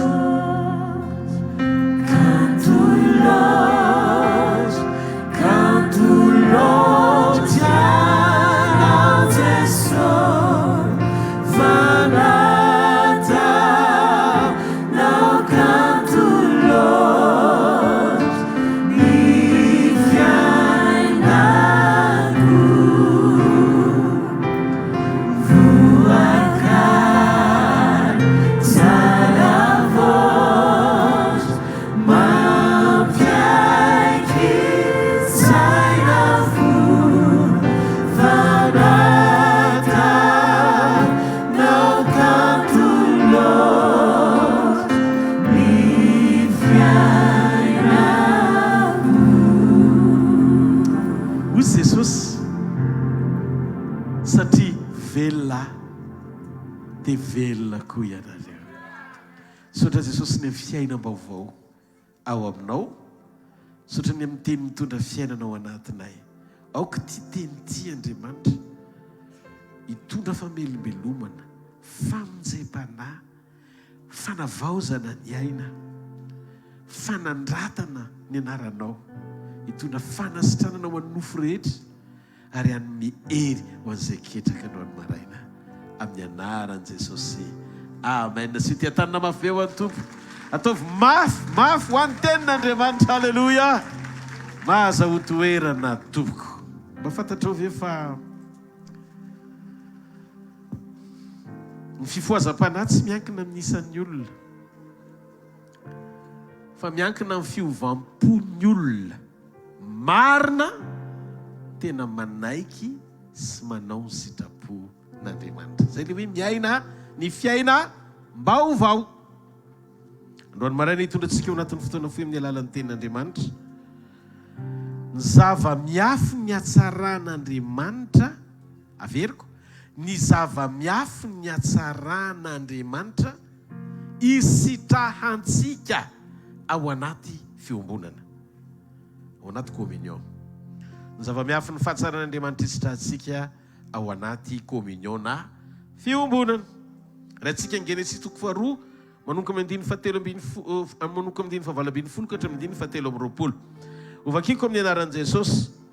Ary Jehovah Andriamanitra nanao hoe tsy tsara raha irera lehilahy, fanaovako vady saza ho azy izy.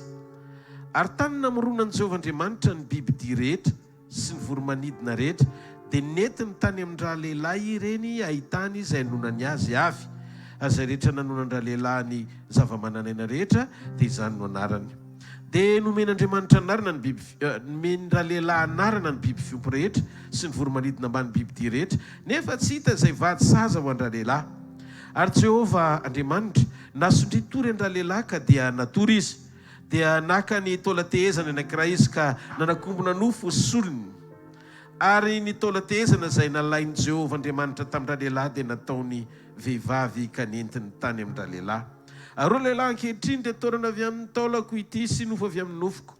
Ity dia natao hoe vehivavy satria lehilahy no nanalana azy. Wow! Masina ny tenin'i Jesosy. Hoeto amin'ny tenim-pahamarinana izay Andriamanitra dia ataovy mahita fi amin'izay révélation menao anay indray androany. Anananay fiombonana tanteraka aminao avy amin'izany fahatsarany nataonao zany. 9:20 averiko kely. Ary Jehovah Andriamanitra nanao hoe tsy tsara raha irera lehilahy, fanaovako vady saza ho azy izy. Amin'ny Genesis 1 rehefa vita Adama dia hozy Andriamanitra hoe wow, hitan'Andriamanitra fa tsara indrindra izany. Amin'ny 2 Andriamanitra nijery any Adama dia hozy izy hoe ohatrany tsy mety raha irery tena i Adama, fanaovako vady saza ho azy izy.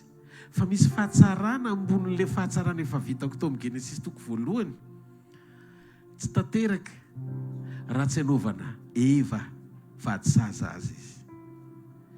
Tsy mety raha tsy amoronako Eva i Adama vao mitombo amin'ilay fahatsarana nisy teo aloha. Ilay fahatsarana tiako hitarafa ny fiainany manaraka. Izany hoe misy fahatsarana miafina ambony ny fahatsarana rehetra efa nisy tsy ampy tao anatin'ny Adama raha tsy nisy Eva. Variana ianao amin'izao andro sy vanim-potoana misy antsika izao fa be dia be ny olona misara-panambadiana etsy amin'ny tribonaly manao divorce. Tsy mifanara-tsaina hono izy mivady, ohatra misy zavatra tsy mazava, tsy mety.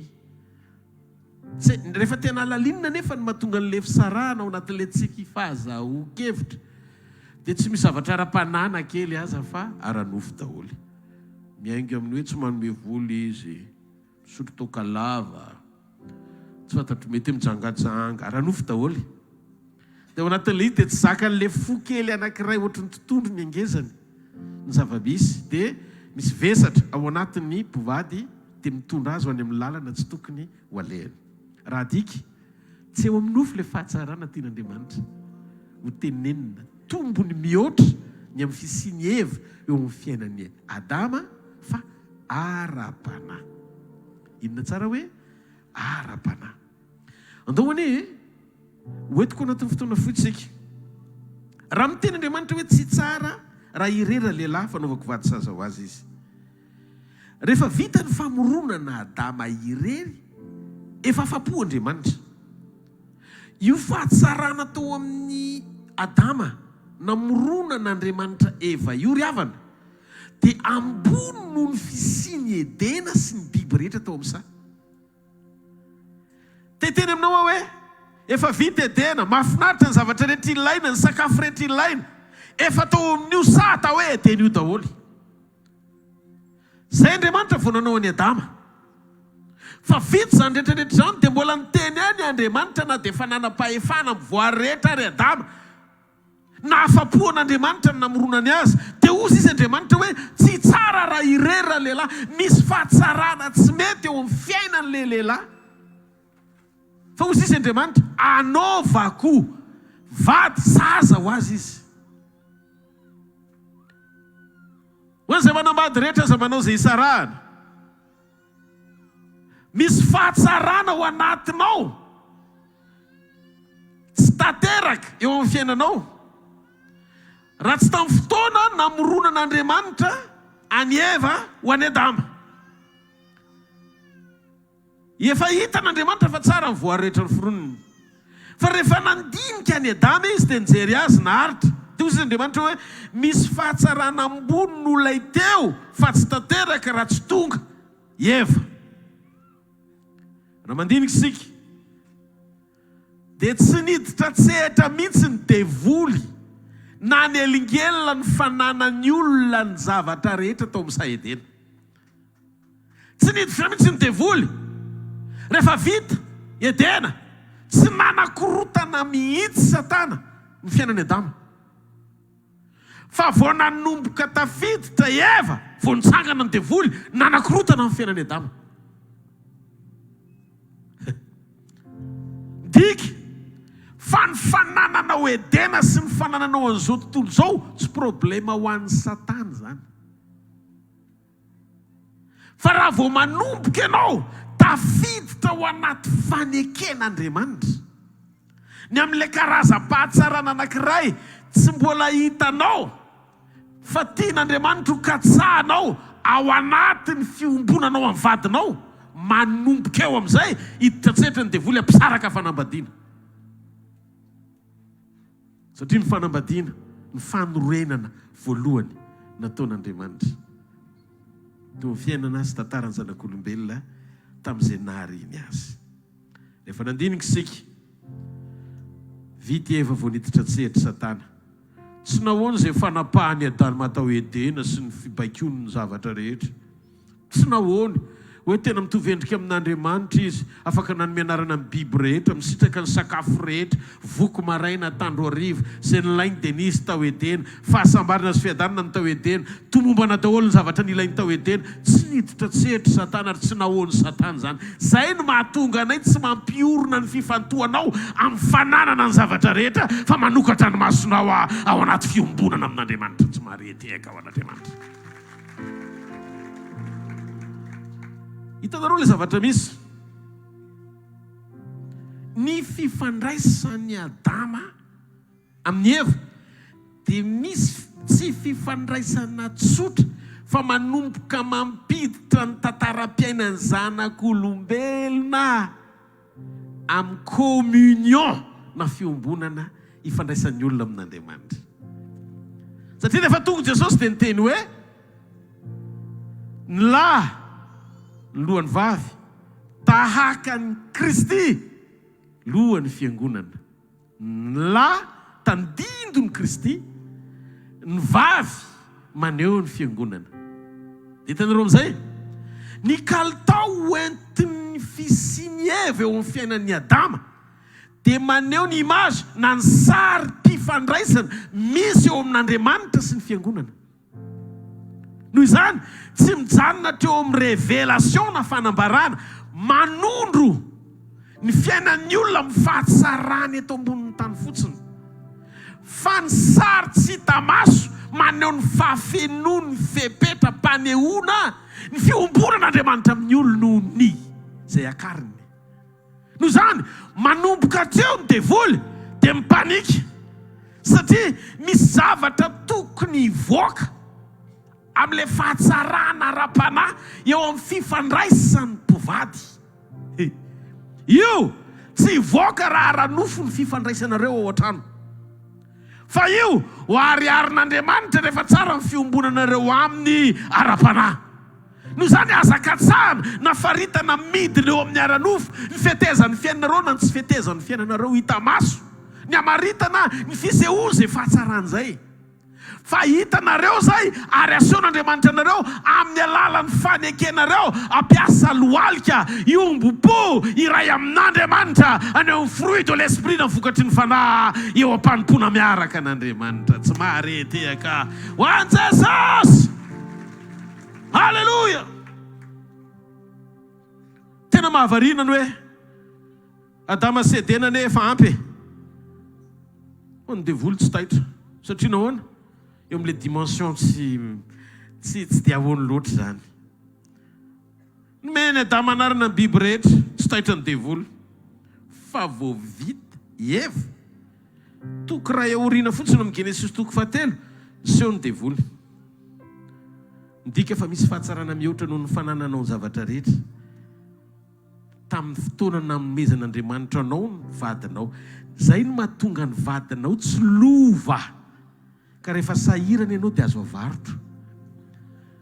Fa fanomezana sarobidy no Edena misy fahatsarana miafina maneho ny fiombonanao amin'Andriamanitra. Ny fiarahamonina kely misy ianareo satria tsy avy aminao io vadinao io fa avy amin'Andriamanitra. Mareteka ho an'Andriamanitra. Mety ratsy ny fahitanao azy, misy toetra kely manenoneno, tsy dia mangina loatra, fa zao avelao any Andriamanitra amboatra Eva ho an'ny lehilahy rehetra zay tonga eto, avy ao anatinao io ary tenanao io. Dikan'izay zay tsy tia ny vadiny dia tsy tia ny tenany ho an'ny lehilahy. Ka na manenoneno na mananina io dia singa avy aminao ihany. Ka raha ianao misaraka amin'ny vadinao dia manary ny tenanao. Atsangany tsara ny tanany izay mandeha, teneny hoe halleluja, amen. Noho izany le fahatsarana tian'Andriamanitra ho aseho amin'ny endriky ny fifandraisana amin'ny fiangonana dia tsy ho tafavoaka mihitsy satria ny devoly dia miezaka hatramin'ny farany ny amingana. Anareo vady ao anatin'ilay communion sy ilay fiombonana amin'Andriamanitra mba tsy ho tanteraka ny amin'ilay planina sy ilay programma tian'Andriamanitra hitanareo sy hitondranareo ny fiainanareo. Misy fahatsarana mihoatra noho ny fanananao zavatra rehetra ao amin'ny fahadisaza izay nomen'Andriamanitra anao. Fa tsy mivoaka zany raha tsy mivavaka tsara sy miray amin'ny tomponareo mivady satria ara-panahy le izy, fa tsy eo fahatomombana ny zavatra ilaina na tsy fisiany zany no amaritana ny fisiany zany fahatsaran'izany. Io ilay endrika anehoana ny fiombonan'i Kristy amin'ny fiangonana. Andao aloha raintsika mihitsy ny tenin'Andriamanitra ao amin'ny Efesianina toko 5. Efesianina toko 5 ny 7:20. Halleluja. Inona voasoratra ao pasteur? Zao no voasoratra ao. Fa ny lahy lohan'ny vavy dia tahaka ny Kristy koa lohan'ny fiangonana, ary izy ny mpamonjy ny tena. Ny rôlanao ry Adama tsy hatreho amin'ny fanomezana anarana amin'ny biby ihany, tsy teo no miseho ny fahendren'Andriamanitra. Tsy le fahatsolotsain'ny Adama nanome anarana amin'ny biby rehetra tao amin'ny saha, fa hozy izy Andriamanitra hitariko ara-panahy ny fifandraisanao amiko amin'ny alalan'ny fanehoako aminao ny famoronana Eva avy aminao. Zao any mahatonga le fahatsarana tsy hitanao satria mahiratra be loatra ny masonao. Matona patoriany Adama rehefa nanamboatra Eva Andriamanitra dia tsy tokony hiratra be ny masony eo mpanamboarana ny Eva Andriamanitra. Manjary miperturbe an'Andriamanitra. Zay le révélation voalohany, fa hoentiko amin'ny révélation faharoa ianao rehefa avy eo. Fa maninona napatoriana ny nofony? Apatoriana ny nofotry Adama, natory teo amin'ny nofo izy. satria tsy eo amin'ny dimension ny nofo ny tian'Andriamanitra hifankahitana aminy rehefa mboatra evy izy.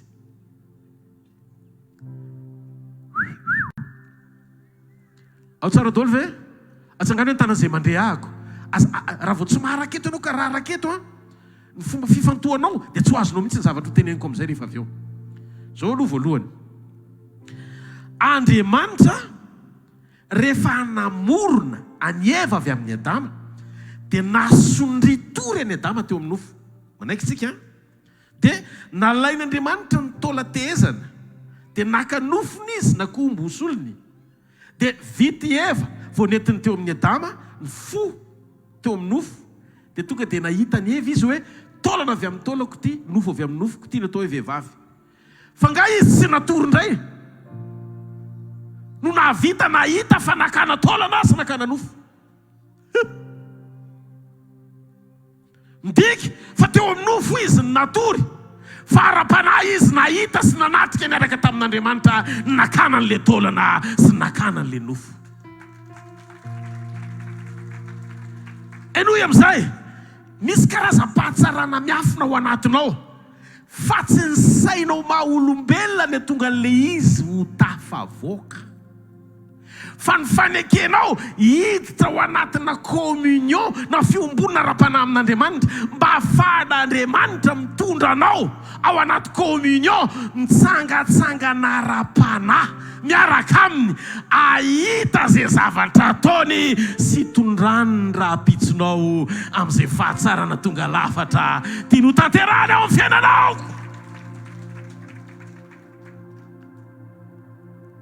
Masonareo ve le izy? Raha miteny Andriamanitra hoe tsara raha irera lehilahy dia midiky zany teny zany, fa misy fahatsarana ambony fahatsarana efa namoronana ianao tiany isehony eo amin'ny fiainanao fa tsy eo amin'ny dimension na dinga na ranofo le izy maha-olombelona amaritra ny fisainana, ny fijery, ny fahatsapana, fa tiany hitondrananao ara-panahy rehefa manaiky atory maty eo amin'ny nofo ianao dia manomboka ahiratra ara-panahy ianao Adama. Alleluia. Hitanareo mba tonga indray mpivady mifamaly matetika ireny tsisy mifandefitra satria tsisy fruit de l'esprit, tsisy vokatry ny fanahy. Malaina no entin'Andriamanitra ara-panahy fa mahiratra loatra ranofo.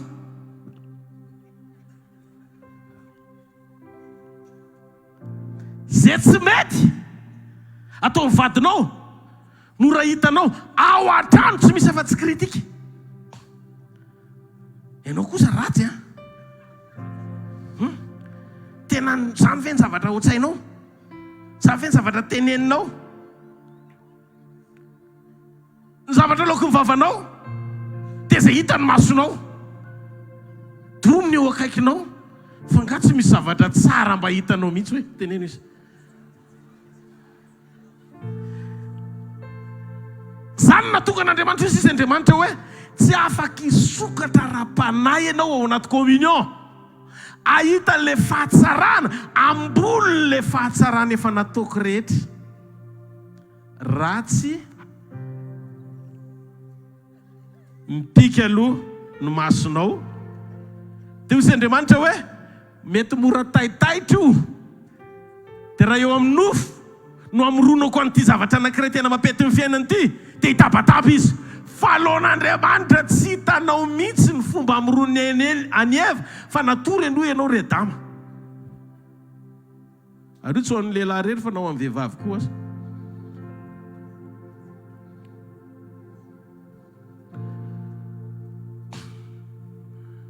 Matetika ny mahatonga ny fonao tsy mety mandeha any amin'ny volonté n'Andriamanitra satria jamba sy tako ny faratsy ny hita maso ianao.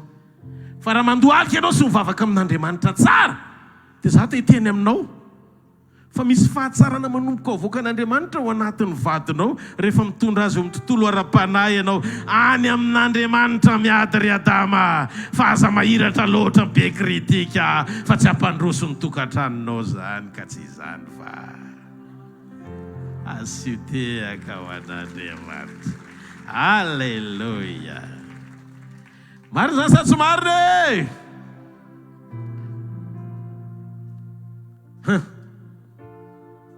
Teto Adama nataon'Andriamanitra sondritory ny 9:20 ka hatramin'ny 9:7. Halleluja. Genesis 2:2 ny 9:20 iverenantsika kely ka hatramin'ny 9:7. Ary Jehovah Andriamanitra nasondritory andra lehilahy ka dia natory izy, dia naka ny taola tehezany anankiray izy ka nakombona nofo solony.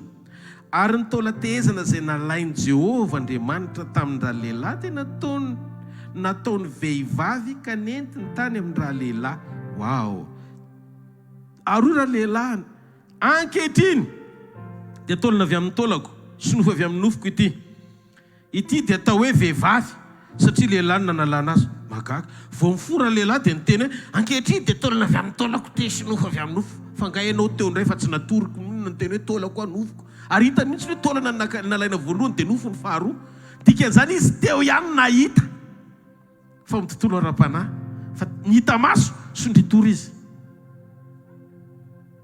Azonao ngamba le révélation manaraka tsara tsika eto voalohany taratsara an'izay manaraka. Amen. Dia zao ny zavatra tian'Andriamanitra ho teneniny.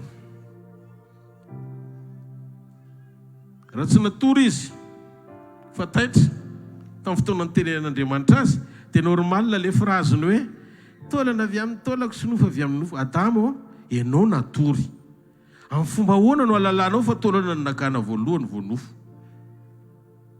Midika fa natory teo amin'ny nofo Adama fa nampahitana ara-panahy ny zavatra rehetra. Dia matsiaro ny tenin'Andriamanitra ao amin'ny tononkirany Solomon izay. Inona ny teniny? Natory aho nefa nahatsiaro ihany ny foko. Manondro ny fitiavan'Andriamanitra amin'ny fiangonana. Maneho fa misy tontolo mbola tsy niaina ny Adama raha tsy tamin'ny fotoana nanamboaran'Andriamanitra ny Eva. Fahatsarana mihoatra amin'ny ara-panahy. Ny tamaso matory Adama fa ara-panahy mifohy izy.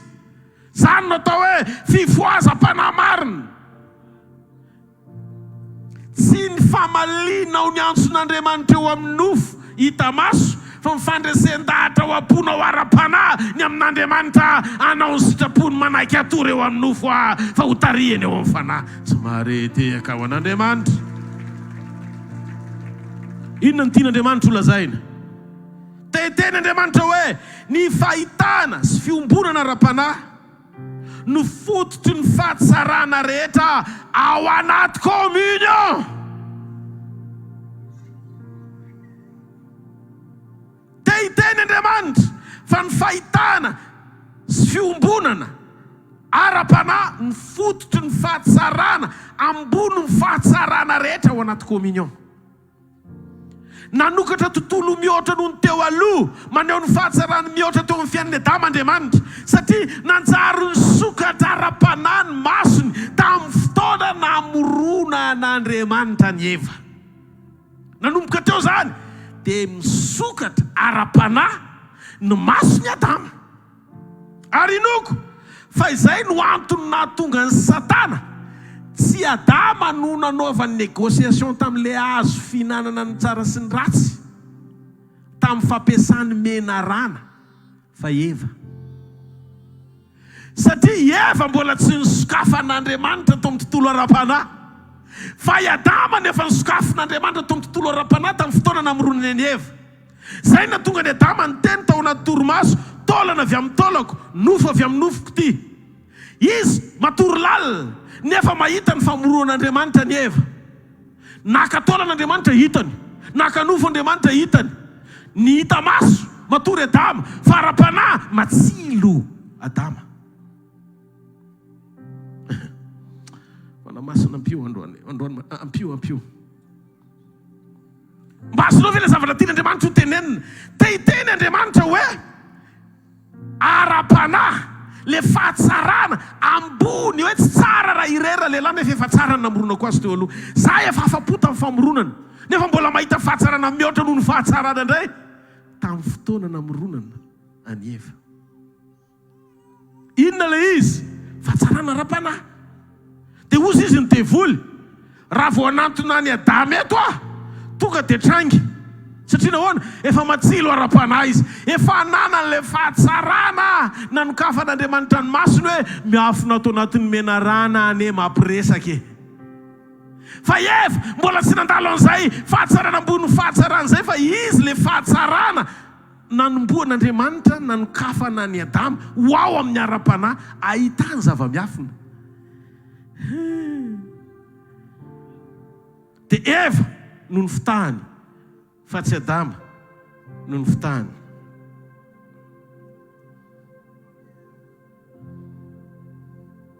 Ndika fa tamin'Andriamanitra namorona ny Eva tao amin'ny Adama, ny vatany Adama ny matory, fa Adama tao amin'Andriamanitra.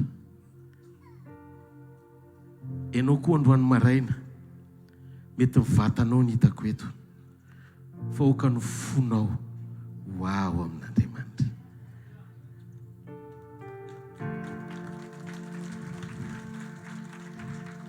Halleluja. Pasteur, afaka hoentin'ny fanahy ve tsika androany hiditra lalindalina sy angady kokoa ny amin'ny fifandraisany n'Andriamanitra tamin'ny famoronan'Andriamanitra Eva avy amin'ny Adama, ara-pifandraisana amin'ny famoronan'Andriamanitra ny fiangonana tao amin'ny Kristy. Eny ny valiny. Mahatsiaro an'i Jesosy Kristy teo amin'ny hazo fijaliana taoriany nahafatesany. Taoriany nahafatesany, efa maty Jesosy, vao n'le fonina ny lany voany. Sondritory i Adama, vao nesorina teo amin'ny kotiny ny taolatezany.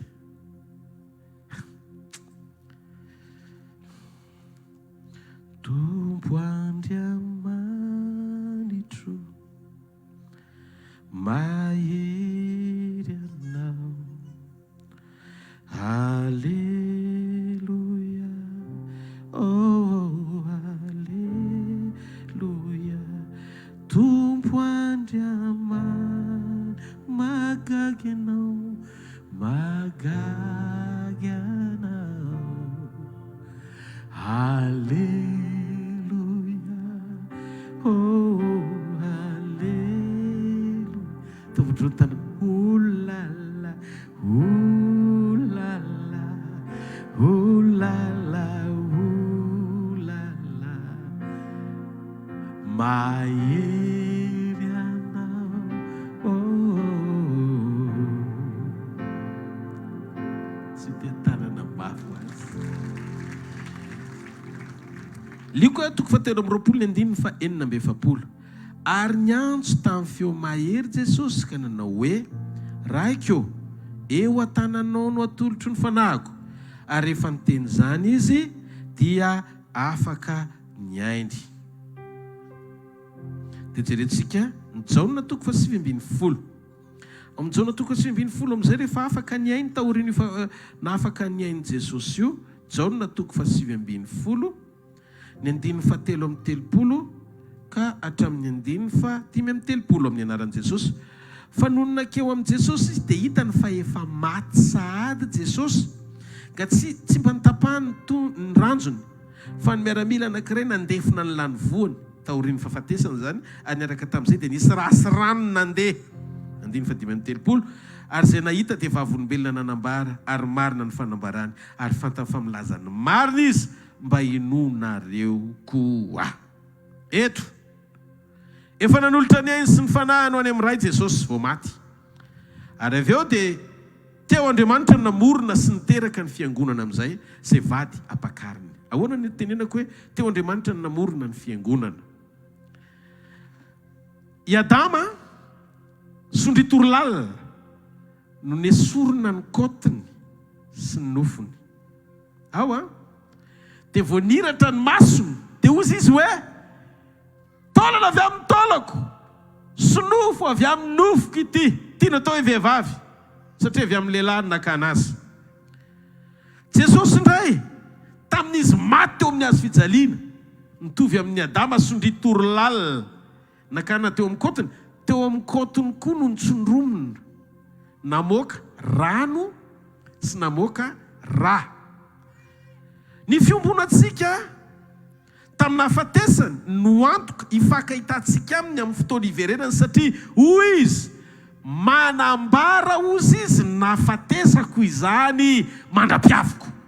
Ao amin'izay enoy tsara le izy enoy. Ohatr'izao fisehoan'ilay izy. Ohatr'izao fisehoan'ilay izy. Tao amin'ny hafatesan'i Jesosy nivoaka ny ra sy ny rano. Dia ozy izy Jesosy teo amin'ny fandraisana. Nandray ny kapoaka izy dia ozy izy hoe ty ny tenako izay vakiana ho anareo zao natao ho fahatsiarovana. Rehefa vita re dia nandray ny kapoaka izy dia izy hoe ty ny rano fanekena vaovao izay nialatsako anareo sy ny be sy ny maro ho famelana ny fahotanareo. Ka no vinanao mihinana mofo sy misotro amin'ny kapoaka dia manambara nahafatesako hatramin'ny fiverenako. Tsika mila miombona amin'ny fahafatesan'i Jesosy. Zay no mahatonga anao tsy maintsy mandalo ny pasazy ny fahafatesany eo amin'ny nofo raha te ho velomy ny fanahy. Dia zao io le révélation milaza fa rehefa iveriny Jesosy isika ny nofo avy amin'ny nofony sy ra avy amin'ny rany sady ny sotraniny navotany no novainy. Ahoana misehoan'ilay izy? Yadaba rehefa niratra ny masony tao anaty toromaso dia nita hoe taolana avy amin'ny taolako sy nofo avy amin'ny nofoko. Fenao purification.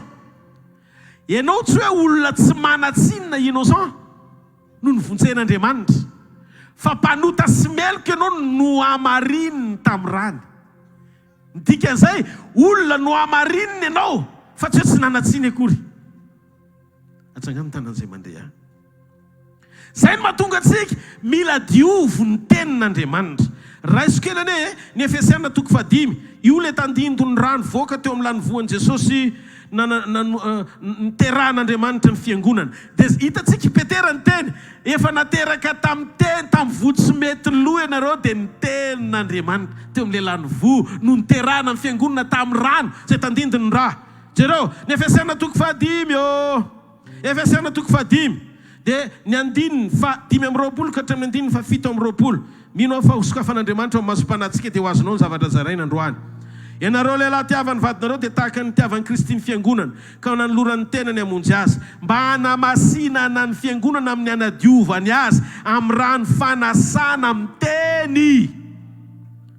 Mba ho raisino amin'ny tenany izany ho fiangonana malaza tsy misy petipetina na fiketronana na izay toy izany mba ho masina sady tsy misy tsiny izy. Izany hoe naterany tamin'ny rano fiangonana tamin'ny rano ny fiangonana fanadiovany teny anadiovana azy mba hisehony amin'ilay endrika mahafiangonana tsy misy petipetina na fiketronana alalany azy amin'ny fotoana iverenany tsy maharetehaka ho an'Andriamanitra. Ary ny amin'ny raha pastera manakory Jaona voalohany 5:5 ihany. Ny 9:4 ka hatramin'ny 9:10. Izy le avy tamin'ny rano sy ny ra dia Jesosy Kristy tsy tamin'ny rano ihany fa tamin'ny rano sy ny ra ary ny fanahy manambara satria ny fanahy ny fahamarinana. Fa misy telo izay manambara dia ny fanahy sy ny rano ary ny ra ary ny fanaraka tsara izy telo. Raha nandray ny fanambaran'ny olona sika lehibe lavitra ny fanambaran'Andriamanitra. Fa ny fanambaran'Andriamanitra dia ny nanambaran'ny zanany. Izay mino zanak'Andriamanitra ny manana fanambarana ao anatiny. Izay tsy mino zanak'Andriamanitra dia efa nampandainga azy satria tsy mino fanambarana izay nanambaran'Andriamanitra ny zanany izy. Ary zao ny fanambarana fiainana mandrakizay nomen'Andriamanitra antsika ary ao amin'ny zanany izany fiainana izany. Ao amin'izay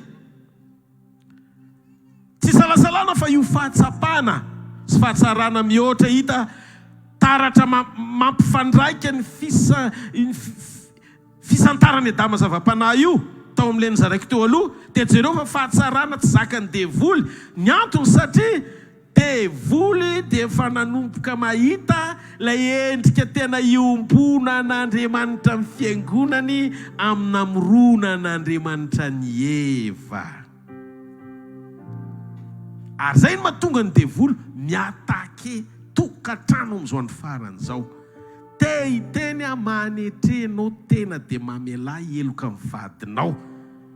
fa tsy nivesatra eo amin'ny nofo tsy zakanao no sakana tonga anao tsy fakahita amin'i Jesosy amin'ny fotoana iverenany. Tsy azo ny fanompona tapenany zany. Hitanareo, be dia be ny mpanompon'Andriamanitra amin'izao. Toriteny ampiasain'Andriamanitra be, fa zavatra kely fotsiny kitiny devoly dia tsy meona amin'i Jesosy. Divorcé, misarabady,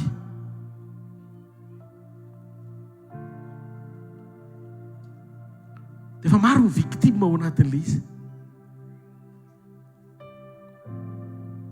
Dia tandremo koa fa izay paster tony Mateo ty ho an'ny tovovavy izay tsy manambady.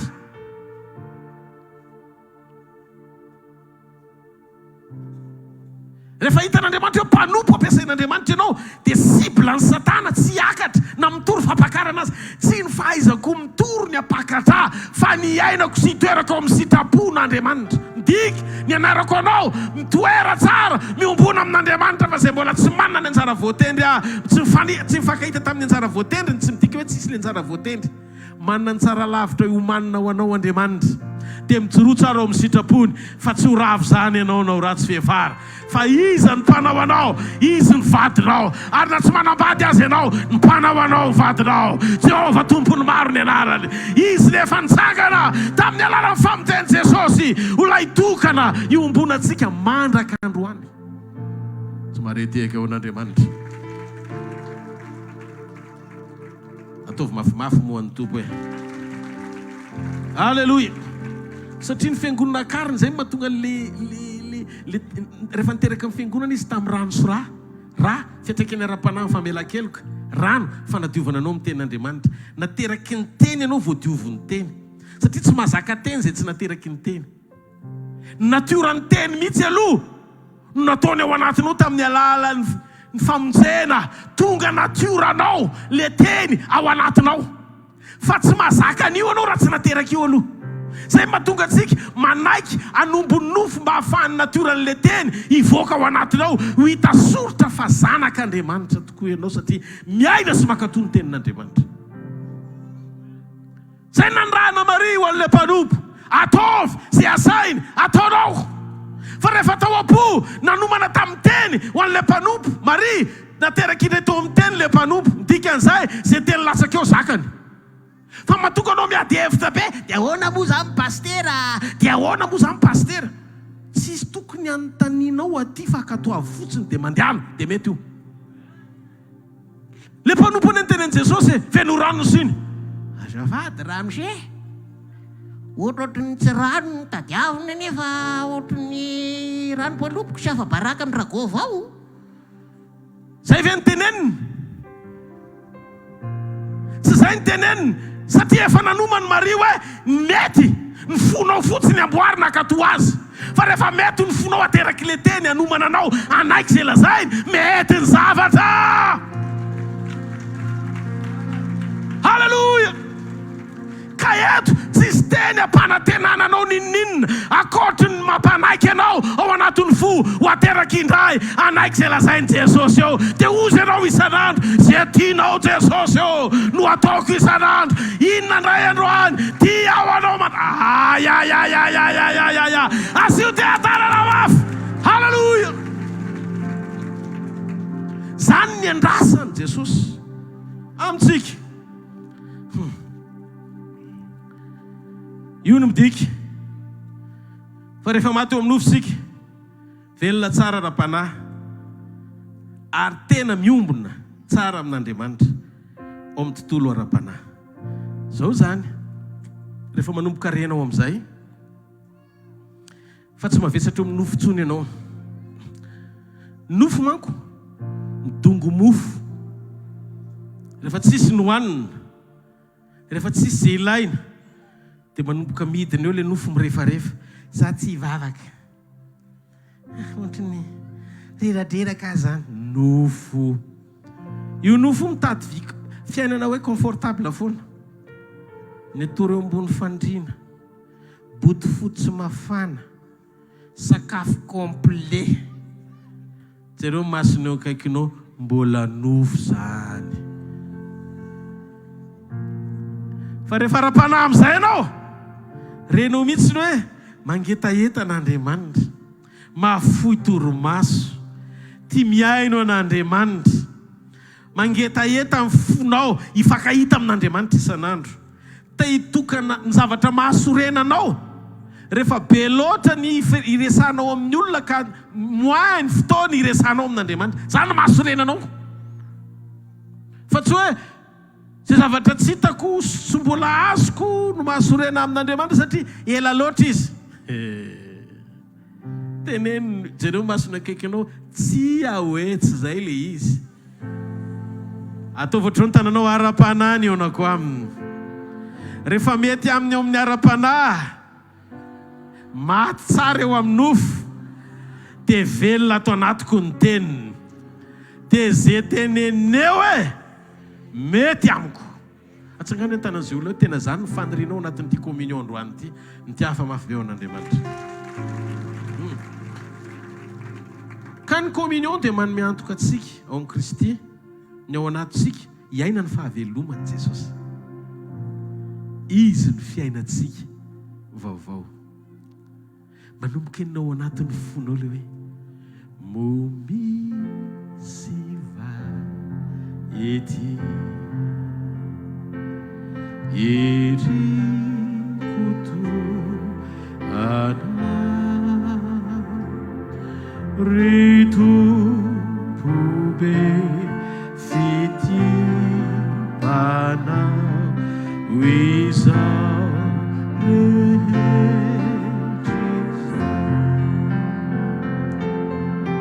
ny fokolasana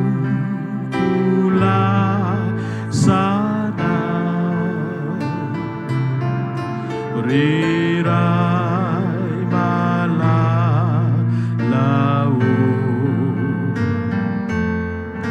jereo tizanaka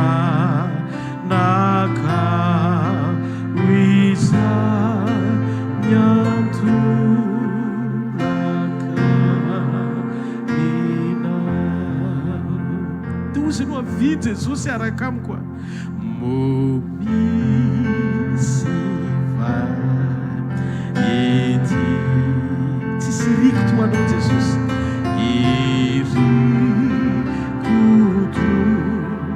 ana Jesosy sakay zavy anao iara-ty zao Jesosy sakay zavy iana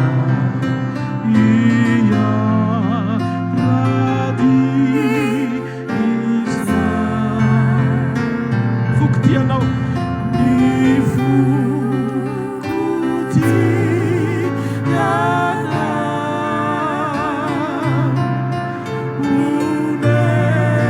unenua zaka satakal kenao sia taka luku yana free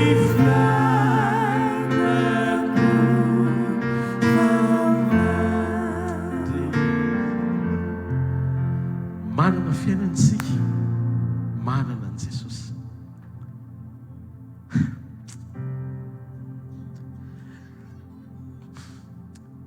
Jesosy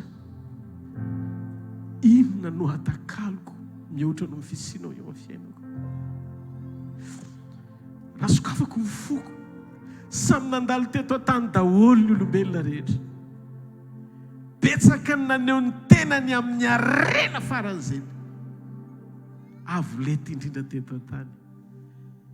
Fa ozy izy ny teninao hoe aza aminao tahaka le mpanan-karena ratsy fanahy. Rehefa tany amin'ny elo izy vao tonga saina hoe diso no nametrahako ny ordre-na prioritaire lara-pamehana. Fa raha manana sens zao makeny ambonin'ny tany dia ataoko mahita ny fiovampoko mihitsy ny havako sy ny manodidina hoe taimborako ireo fa aza metrahana fo anaovana toetraina ratsy ialonana sy anaovana zavatra tsy araka ny tokony ho izy. Fa tsy izy daholo ireo zavatra rehetrarehetra ireo mandalo ireo. Raha verina angamba le maty tany amin'izay toerana nisy azy tany dia nahita hoe raha oarina amin'le dernier criana fiara le fiara nisy tamin'izany dia efa deso evoaka iny nametraha amin'ny fony fa efa V8 indray ny hafa dikan'izay arakaraky ny androsoany vanim-potoana niova ny zavatra rehetra tsisy andro ray miveriny zany fa mandroso ianao na tianao na tsy tianao tsy afaka miverina tamaly ianao fa tsy maintsy miatrika ny adiny ray rehefa avy eo fa maninona zavatra ny tany mandalo no ametrahana fo nefa tsy fahatsarana akory hanomezan'Andriamanitra fanoharana ny atao hoe tena fahatsarana eo amin'ny fiainana ho any Adama ny olombelona efa nasehoko anareo zay tsara dia izay ilainy Jehova aminareo dia ny hotian'Andriamanitra reo amin'ny fo amin'ny fanetretena sy anaraka azy amin'ny fahamarinana hoti famindrapo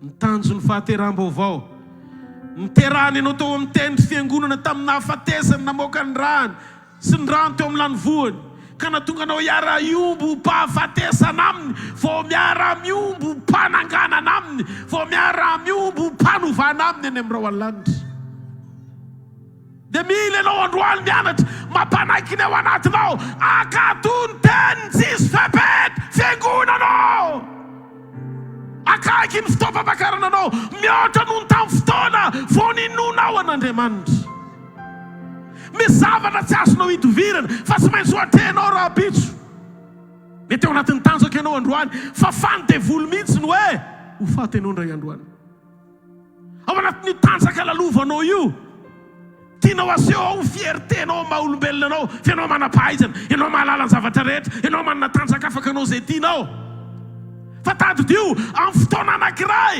ny tanjaky ny olombelona miemiena araky ny androtsony fotoana beba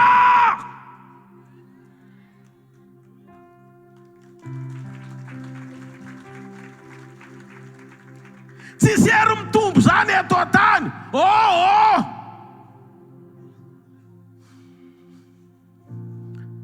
rehefa mandeha ny andro mandeha ny fotoana dia renao ihany hoe mereraka ianao dia tiany devoly zoena ao anaty lalovina ao anatin'le hoe olona mety reraka anao ny fanahinao androany ho amin'ny fiahinao ny apitsonao nefa ny fiahinao ny fiainanao tsy mihoatra ny ainao iona amin'Andriamanitra ianao opportunité nomen'Andriamanitra fahefana amin'ny mpitondra opportunité omen'Andriamanitra fahefana ny mpanapaka amin'ny fiangonana tombontsoa zany anehoana fahatsarana fa raha velona eto an-tantsika tsy velona ho antsika fa velona ho amin'ny mpiarabelona amintsika aneho fahatsaran'Andriamanitra mba izy fanahy ho ajoro ho an'Andriamanitra sy olona amin'ny sitrapony amin'ny alalanao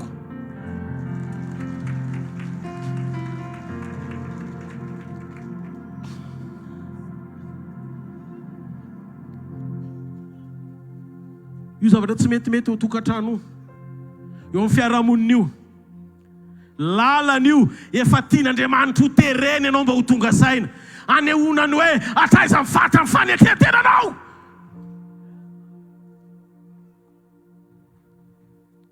ny raisinao ho tombontsoa anehoana fandeferana ve ny setrasetra ny ady lalovana sa tonga eto ianao hieny teny mahafinaritra apety ny sofinao ny atao hoe mampahery anao rehefa ianao ny tetiafana sy dokadokafana tsy zany tsika misy zavatra andrasan'Andriamanitra amintsika ao anaty communion mampiomana ny fotsika iaino azy mampiomana ny fotsika anao ny sitrapony mandra-pahoviana no hitoeran'ny olona eo amin'ny toeran'ny andefitra aminao isan'andro ny olona ny ho vita ihany fa rehefa hiatika an' Jesosy tsy hitovy kosa ny valim-pity amin'ny mpandefitra sy ny zaozao hovay dia ny androany fomba famindra maneke ho mpanompo akatoan' Jesosy fa mbola maniraka mary izy androany hiteny aminao ataovy zay asainy ataonao io tsisy hidirany hoe tsy azo azoko ranona dia za tsy hanao an'izao tsy mety amiko ny arifa ohatrany aminanina io tsisy an'izany mifony Jesosy ny olona rehetra tsisy tiany zaka iosy tsony satria tena natao tondra zaka iosy amin'ny faran'izay mety mihitsy fa Jesosy tsy ohatr'izany lasa izy nakaretrano zaka iosy fa zaka iosy mihitsy ka ny antony natongavany zanak'olona hitady sy hamonjy mivery noho izany tsy tona ny fony Jesosy akahaly zay alan'ny olona vox populi tsy vox dei tsy voatery hafa ny feon'Andriamanitra tsy demokrasia fa teokrasia ndresahako vahoaka ny teny hoe etrano mpanota anao zavatra tsy mety zao ny zavatra matondra zaka ty dolona voazana ny zakanay fa zao Jesosy nitily ny zaka iosy ny laviteny malahelo ny fanahany te hamonjy azy raha tsy mbola tonga ho isan'ny olona manana fony zaka fony Jesosy ny fiangonana fa manampy ny vahoaka kahala zaka iosy miodina tsy kristiana zany tsy kristiana zany eto tsisy an'le hoe pour aniza na contre aniza tenin'Andriamanitra mazava fotsiny verena raha mbola tsy ampy mifatra ny fitiavanao ao anaty andohalika ho amin'ny mpanota faran'izay ratsy indrindra sy tomany mba amonjena ny fanahany mbola tsy ao anatinao Kristy jereo etienne tsy misaringotra amin'ny raharan'izao tontolo izao ny etsonantsika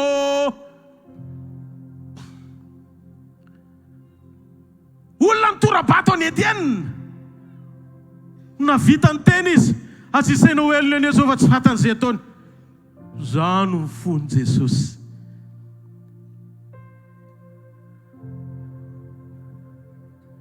onenanao ny tomponao ringa izao livaovao Mbasio kely mbasio zay mahafantatra zay mba avy mihira ty tena mba tiako le tonina voaka kely azafady alohan'ny hidirantsika amin'ny fandraisana onenanao ny tomponao riada masie vavaovao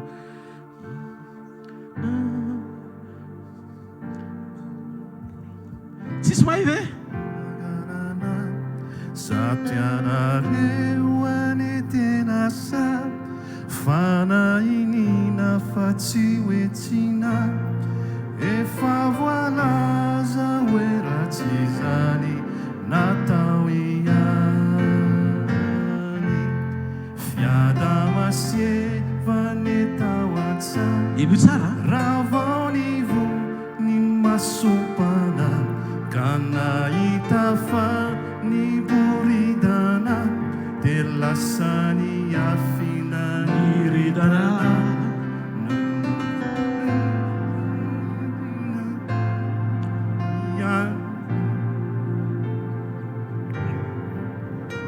rifa vao maika ny voaka hitambahoaka riada masieva vai ty fomba fanaonao manana fahatsiarovan-tena re ialaolay nanao tao e tena ndreka mitafeny fiaina maovao miakanjo fazambanao toizao e hitafio Jesosy malala lamba fotsy tindrorabanana alleluia wow niara-niasa tamin'ny Adama Andriamanitra rehefa nanamboatra ny Eva izy nara-niasa tamin'i Jesosy ny ray rehefa monjy ny fiangonan'Andriamanitra ilaina ny fifandraisana ara-panahy tsy torimaso normal ny torimason'ny Adama ary tsy fahafatesana normal ny fahafatesan'i Jesosy amen Andriamanitra tsy niteny hoe omeo anarany Eva fa zay nanolonan'Andriamanitra azy hoe vehivavy ny tonga dia nahitany Adama azy hoe vehivavy no anarany zany hoe mifankahita sy miombona amin'Andriamanitra Adama tao anaty communion zay le fahatsarana mihoatra noho ny hita maso hitondrana Andriamanitra anao ry fiangonana Alléluia. Tsy nanatrika ny opération i Adama hita maso teo amin'ny nofo, fa nanatrika opération i Adama hita maso ara-panahy. Maso-panahy misokatra lasa nahity izay hitan'Andriamanitra. Halleluia. Nahity izay nataon'Andriamanitra. Tadidy ny tenin Jesosy mihitsy hoe zanaka tsy mahazo manao na inona afa tsy izay hitany ataony rainy. Ke ianao zany tsy afaka raha fiangonan Jesosy ianao dia ty teny ty enoy ty vakio tsara ny zavatra ara-panahy dia zao samy mahazo izay tokony ho anjarantsika fiangonana rehetra eto ambonin'ny tany amin'ity fahamarinany ity. Zay nataon'i Jesosy atao. Fa za miezaka manazava zavatra hafa tsy ankoatran'i Jesosy, zavatra sain'i Jesosy atao. Mba tsy handiso lalana anao ry fiangonana, mba tsy hatonga anao tafiditra ao anaty fiampandaniny eto ambonin'ny tany, aloto fo sy akahala. Fa hitoetra eo amin'ny toeran'i Jesosy, honena mba hanova ny hafa ho atsangana.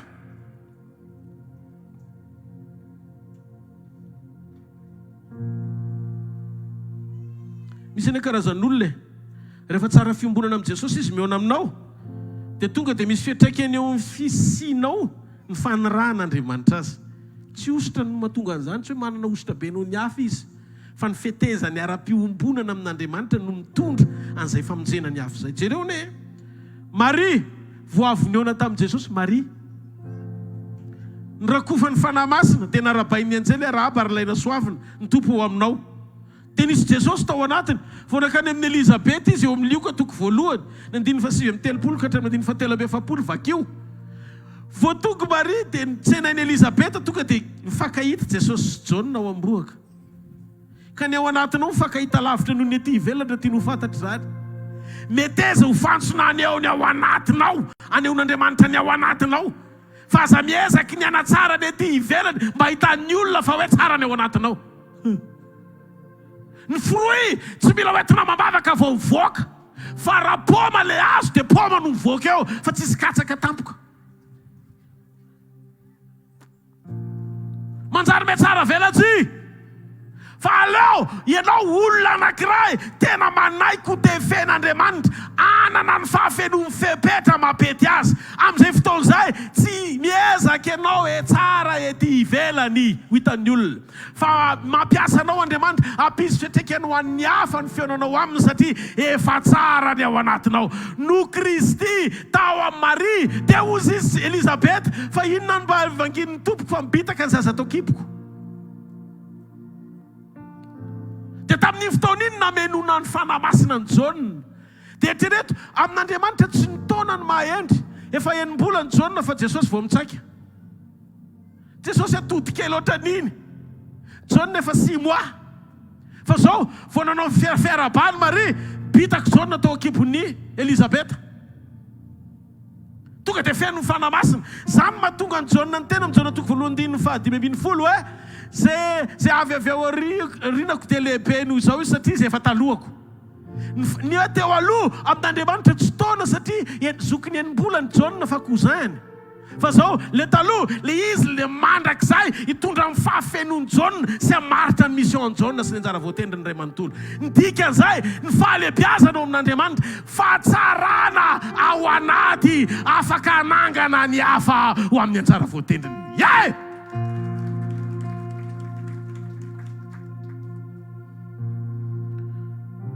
Tompo, ho faranako ny teniko dia ho apetrako ny peniko.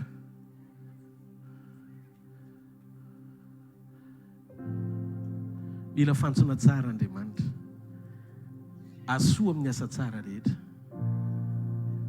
ary ny mahafantsona tsara antsika dia ny toe-pontsika. Ataovy amin'ny tananao ny fonao, ataovy amin'ny fonao ny tananao, tenenao Andriamanitra. Jesosy io intia uvaya ho le karazan'olona tena mety aminao. Tsy atakaloka ianao fa tiako ianao no Andriamanitra. Misaotra Jesosy ny amin'ny teninao androany, anao mandrakizay. Amen. Tsy maninona ianareo na tsy afaka mitehaka aza tompoko lahy sy tompoko vavy. Andaontsika iroso mifandraisana mitsangany amin'ny toerana misy anao. Halleluja.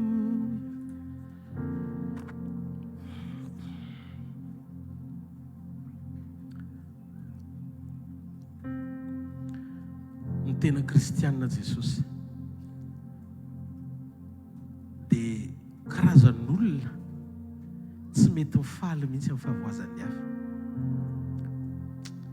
Ny tena kristianina dia honena foana amin'ny fotoana rehetra. Rehefa misy zavatra tsy mifanaraka amin'ny sitrapon'Andriamanitra satria mametraka ny lanjany mandrakizay ho ambony ny zavatra rehetra. Misaotra anao fa tsy voatery hoe hifanatrika nametra tanana avy amin'ny mpanompon'Andriamanitra vao miseho ny fanasitranana. Fa natany ivelany aza amin'ny mpanomponao no mivavaka dia nongotanao tsy ho tao amin'ny riza ny tumeur. Efa nanomboka nalemy ny vatany, efa nanomboka jamba ny masony. Fa nampahiratinao Jesosy dia nataona natanjaka indray izy afaka hijoro ho tanora, mbola afaka hitarika ny tanora namany. Za Jesosy tena mahainao ilay vavolombelona dia zaoneo anaty foko hoe tombotsoa anara mbola miatsika ny tanako sy ny tongotro hoe toko manompo anao. Ny masoko mbola afaka mamaky ny teninao. Saotra Jesosy, mampianaranay tsy handany andro amin'ny zava-poana masonay sy ny tongotray na ny tananay fa fanomezana anankiray sarobidy tsy ilaina raha tsy hanaovana ny sitraponao. Tra matsiaro ny teninao zany aho hoe raha ny masonao no manafotoana anao dia pitsero fa tsara kokoa anao ny jamba miditsy ny lanitra toy izay manamaso faverany amin'ny elo. Ohatry matsiaro zany aho hoe raha ny tananao manafotonao dia tapao fa tsara ho anao tsy mana-tanana fa boriny efa tafiditra ny an-danitra toy izay mana-tanana faverany amin'ny elo.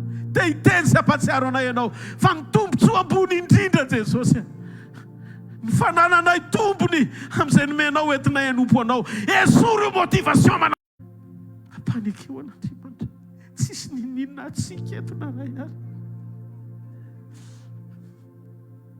Atao tena ataontsika mifotsika mihitsy ny hoe velona eto tany hanompo anao. Tsy mampaninona na mety misy fotoana raha maty antoka. Ilay manana tanana tsy fohy fa mahavonjy, ilay manana sofina tsy lalotalovana fa mare. Dia eritrereto amin'io masonao mikipy io hoe eo anoloanao Jesosy mandinika anao. Dia hanokatra ny eo anatin'ny fonao fa ny tena tianao indrindra ny manasanao androany maraina.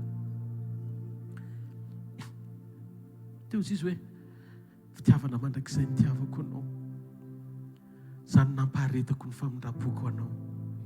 Tsy hoe ianao ny tanteraka fa io fahadalanao eo indrindra ny atongavako mba hanangana anao tonga fahamarinako. Tsy tonga haneso anao hoe hitanisa ny zavatra tsy nentina ataonao, fa tonga hanadio anao ho afaka mifalitonao rehetra raha mety anao ny melamosina ny fahazaran-dratsinao. Fa hitodika ny voninahitra fitondrantenanao amin'ny toe-ponao. Fantaro zanako fa tsy mandrakizay eto an-tany nanomboronako anao.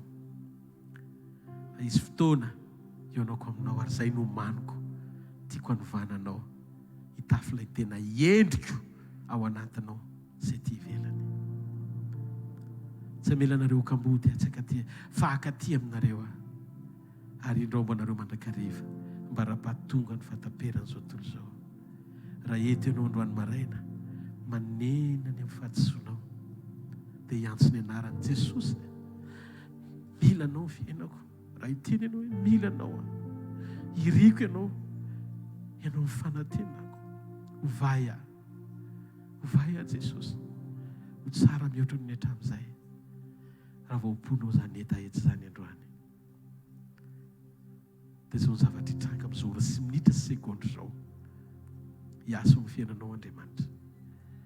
Ary hoy izy voavela ny eloko ao. Sambatra ny olona izay voavela ny elony sy voasarona ny fahotany. Sambatra ny olona izay tsy isain'i Jehovah eloko ary tsy misy fitaka ny fanahany. Jesosy tompo tamin'ny alina izay namadia anazy tena indray ny mofo izy. rehefa nisaotra izy dia nivakiny dia hozy izy hoe tia ny tenako izay vakina ho anareo zao no ataovy fahatserovana misaora azy.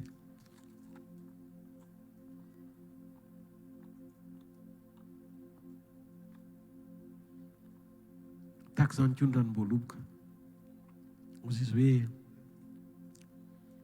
tia le raha ny fanekena vaovao sady mandrakizay zay nalatsako anareo famelana ny fahotanareo ka no vinanareo mihinana mofo sy misotro kapoaka dia manambara ny nahafatesako ny tompo mandra-piaviko. Misaora azy.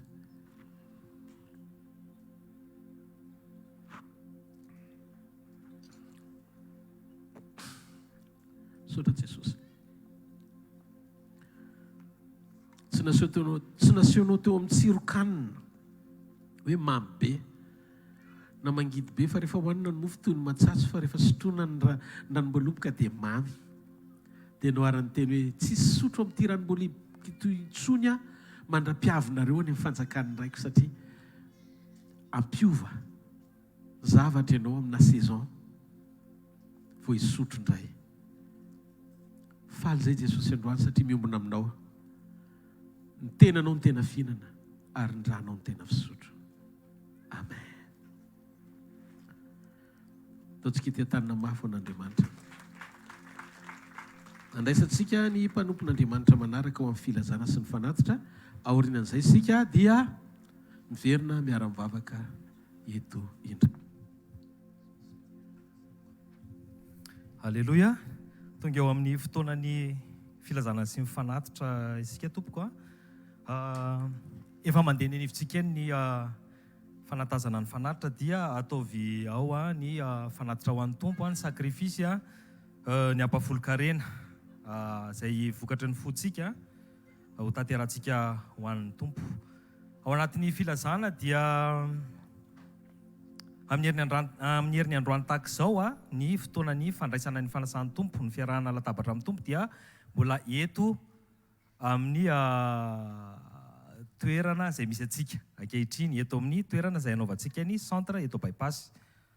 Ny sekoly kosa dia tsy miova ny alatsinainy, talata sy ny alarobia ao amin'ny super-u Analakely rihana faharoa manomboka amin'ny 7 maraina ka hatramin'ny 8 sasany maraina. Ny alatsinainy sekoly famahanolana, ny talata sekoly fanasitranana, ny alarobia kosa dia sekoly ny fitahim-panasy fanambinana ary tokantrano. Isaky ny alakamisy ihany koa tsika dia mbola manana ny fotoana ny fifadikanana ao amin'ny Shalom Tany Mena ao akaiky ny sekoly Saint François Xavier eo Tany Mena moa zany. Ny zoma kosa dia amin'ny 4 hariva ao amin'ny trampokon'olona Analakely ny fotoanany tanora. Dia ndaontsika ity tanana mafy ho an'i Jesosy fa misy batisa androany. Alleluia. Olona 17 no soratra anarana nefa ianao raha androany ny mahare na androany ianao vao tapa-kevitra. Iroso amin'izany fanaovana batisa zany dia raisina tanandroa aorian'ny fotoana dia manantona ny pasteur Sandratra Batista ireo olona izay ny soratra anaranareo pasteur Sandratra tompo. Dia ilazana ihany koa tsika fa misy ny fotoanan'ny krismasy mahagaga. Alleluia. Ndaontsika ity tanana mafy ho an'i Jesosy ny amin'izany tombontsoa-pahasoavana omen'Andriamanitra antsika zany amin'ny izay ho tanterana ny 1 ny volana Desambra 524 dia ho ampitaina amintsika miandalana ny andinindiny ny zany fotoana izany ny fandraisana anjara, ny toerana anatanterana an'izany. Ny sampana rehetra ihany kosa dia efa samy manomana sady ny fandraisana anjara ao anatin'ny fanatanterana an'izany fotoana izany.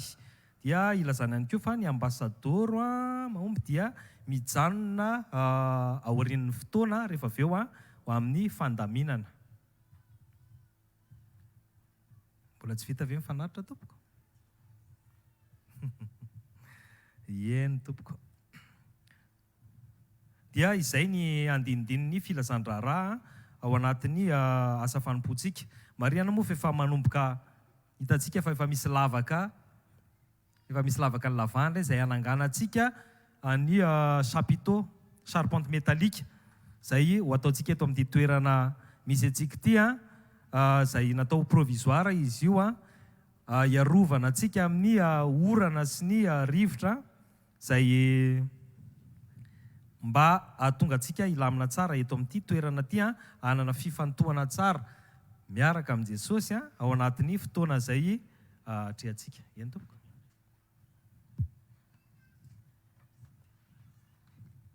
Ay tsy izy fanampiny ka le izy fa naka fotsiny izy. Eny tompoko. Alléluia.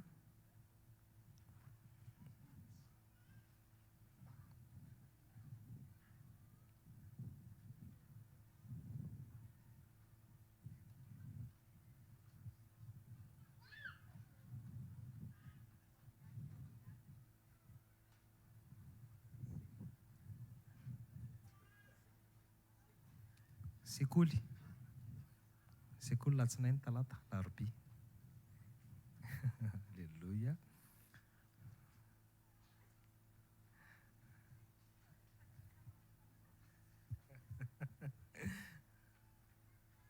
Vita ve tompoko?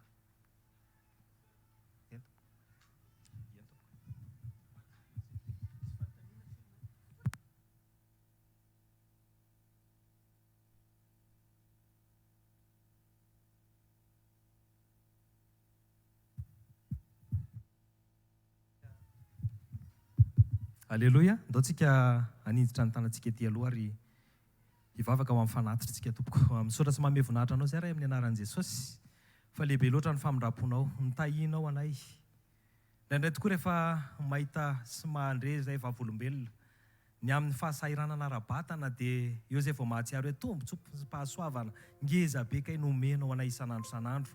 Zay indraindray tsy takatry ny fivavaka akory fa omenao noho ny alehibe ny fitiavanao sy ny famindraponao fotsiny zany. Dia zany hery omenao anay zany Jesosy, zany nahatonga anay mba nahavory arena. Ary apahany tamin'izay nitahinao anay no afafinay eo an-tany tsara. Ataonay vokatry ny fonay zany Jesosy. Raha isoanitra kasitrahany zany atateraka zay nampanirahana azy ihany koa.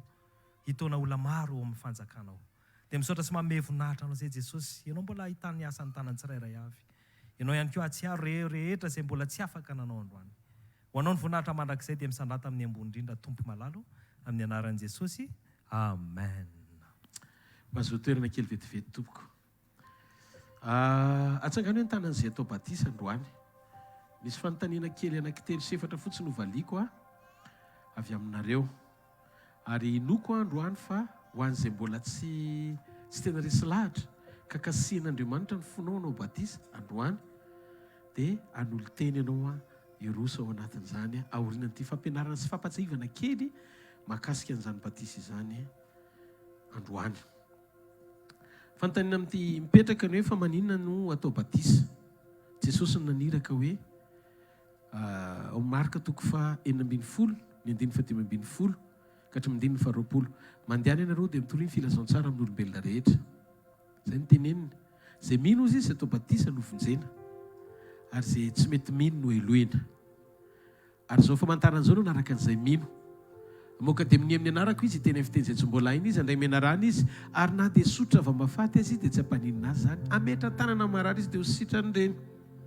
Ka ny batisa dia karazana engagement raisina ho amin'ny fanapahan-kevitra hiditra ho isan'ny ankonan'Andriamanitra aseho hita maso. Aseho hita maso. Ny batisa dia fanehoana aseho amin'ny fanekena fa tsy velon'ny nofo sy ny lasa intsony sika fa zanak'Andriamanitra manaiky ho dioviny teny ho ateraky ny teny. Voalaza teo hoe ny teny dia toy ny rano. Dia hozy izy ny teny Jesosy raha tsy ateraky ny rano sy ny fanahy dia tsy mahazo miditra ny fanjakan'ny lanitra ny olona. Midika symboliquement eny amin'ny rano ny hitondrananao ny eny amin'ny piscine alevina.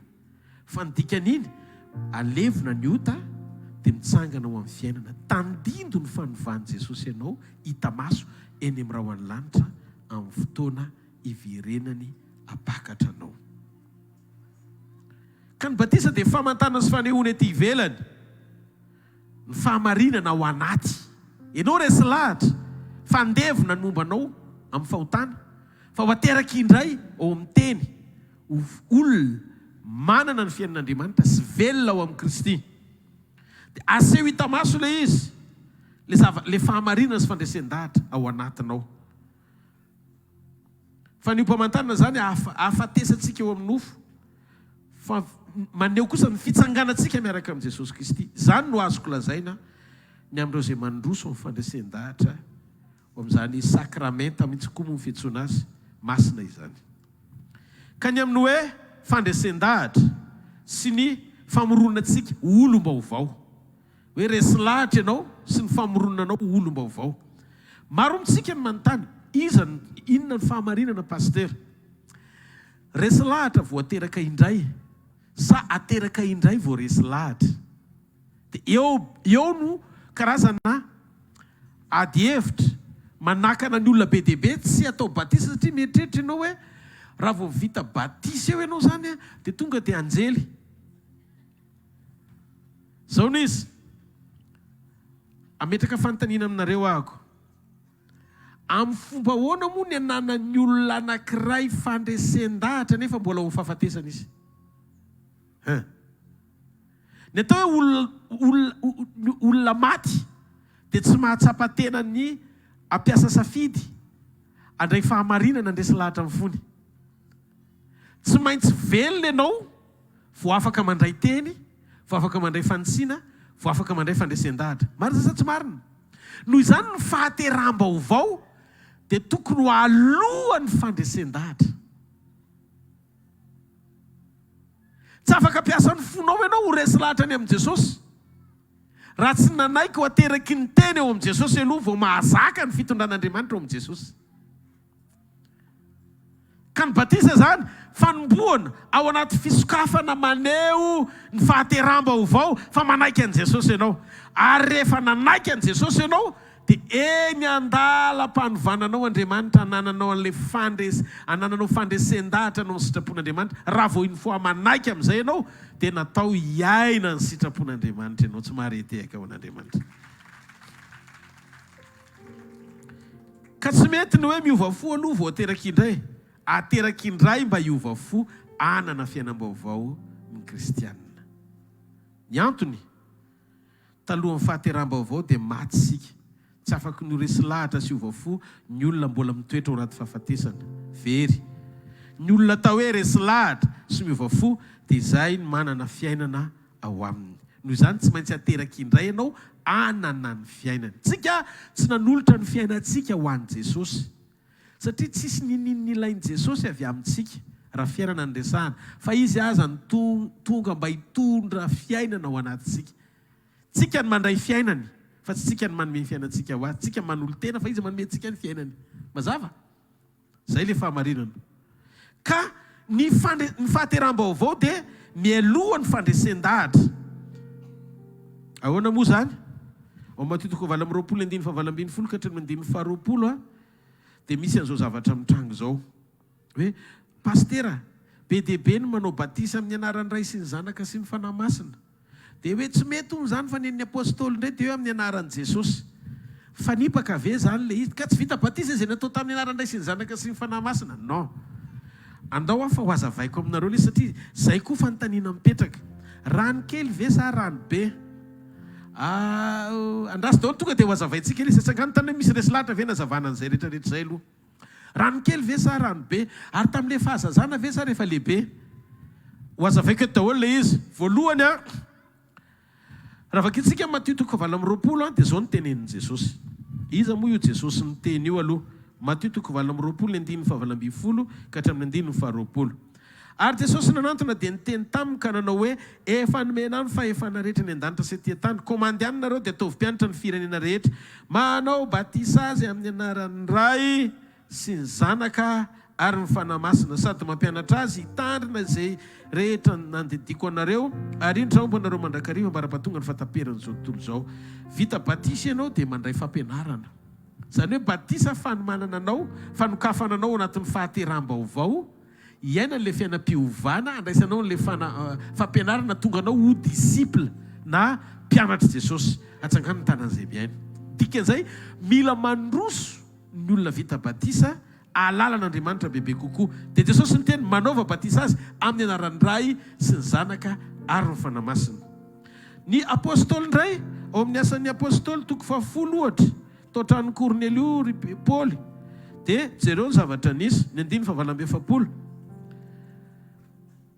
Zao voasoratra ao hoe tena saina tao batisa amin'ny anaran'i Jesosy Kristy izy ary nangatahanyireo mba hitoetra eo amin'ny andro vitsivitsy. Manondro an'izany koa ny asan'ny apôstôly 9:7 fanaovana batisa amin'ny anaran'i Jesosy. Ny asan'ny apôstôly 2:7 manambara hoe natao batisa tamin'ny anaran'i Jesosy ary ny asa 2:5 natao batisa tamin'ny anaran'i Jesosy. Fa maninona ny apôstôly nanao batisa tamin'ny anaran'i Jesosy nefa Jesosy naniraka ho amin'ny anaran'ny Ray sy ny Zanaka sy ny fanamasina ny anaovana batisa. Ireto no fifandraisany. Dia mino fa tsisy ametraka an'izay fanontaniana izay intsontsika fa hovaliany indray mandeha ilay izy. Amen. Tamin'ny Jesosy natao batisa dia teo ny Trinité vao niseho hita maso. Vao niakatra tao Jordany Jesosy vita batisa dia nisy sokatra ny lanitra dia niteny Andriamanitra Ray hoe tia ny zanako malalako izay sitrako. Nidina amin'ny fanamasina raha nambomba tambonin'ny rano izy tany amin'ny Genesis 1 nanarona ny tany. Dia naka ny endriky ny voromalala izy ho eo amin'ny Jesosy. Zay mivolaza. Iny ny fanamasina nidina tahaka ny voromalala teo atsoriny.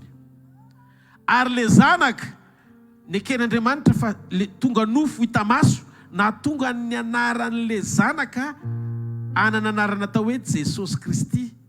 Satria tsy afaka nanana anarana hoe Jesosy Kristy le zanaka raha tsy tonga nofo. Dia teo mibatisa amin'izay ny nazahoany an'izany. Teo ny Ray, Zanaka ary fanamasina. Donc raha miteny Jesosy hoe manaova batisa azy amin'ny anaran'ny Ray, Zanaka sy fanamasina dia miteny Jesosy ny amin'ny autorité an'Andriamanitra feno ao anatin'ny fotoana anaovana batisa. Todro ny tanan'izay miaina. Satria izy nisy teo ny Ray no nanokatra ny lanitra ny teny, teo ny fanahy nidina fa hatramin'izay nambomba teny ambonin'ny rano foana.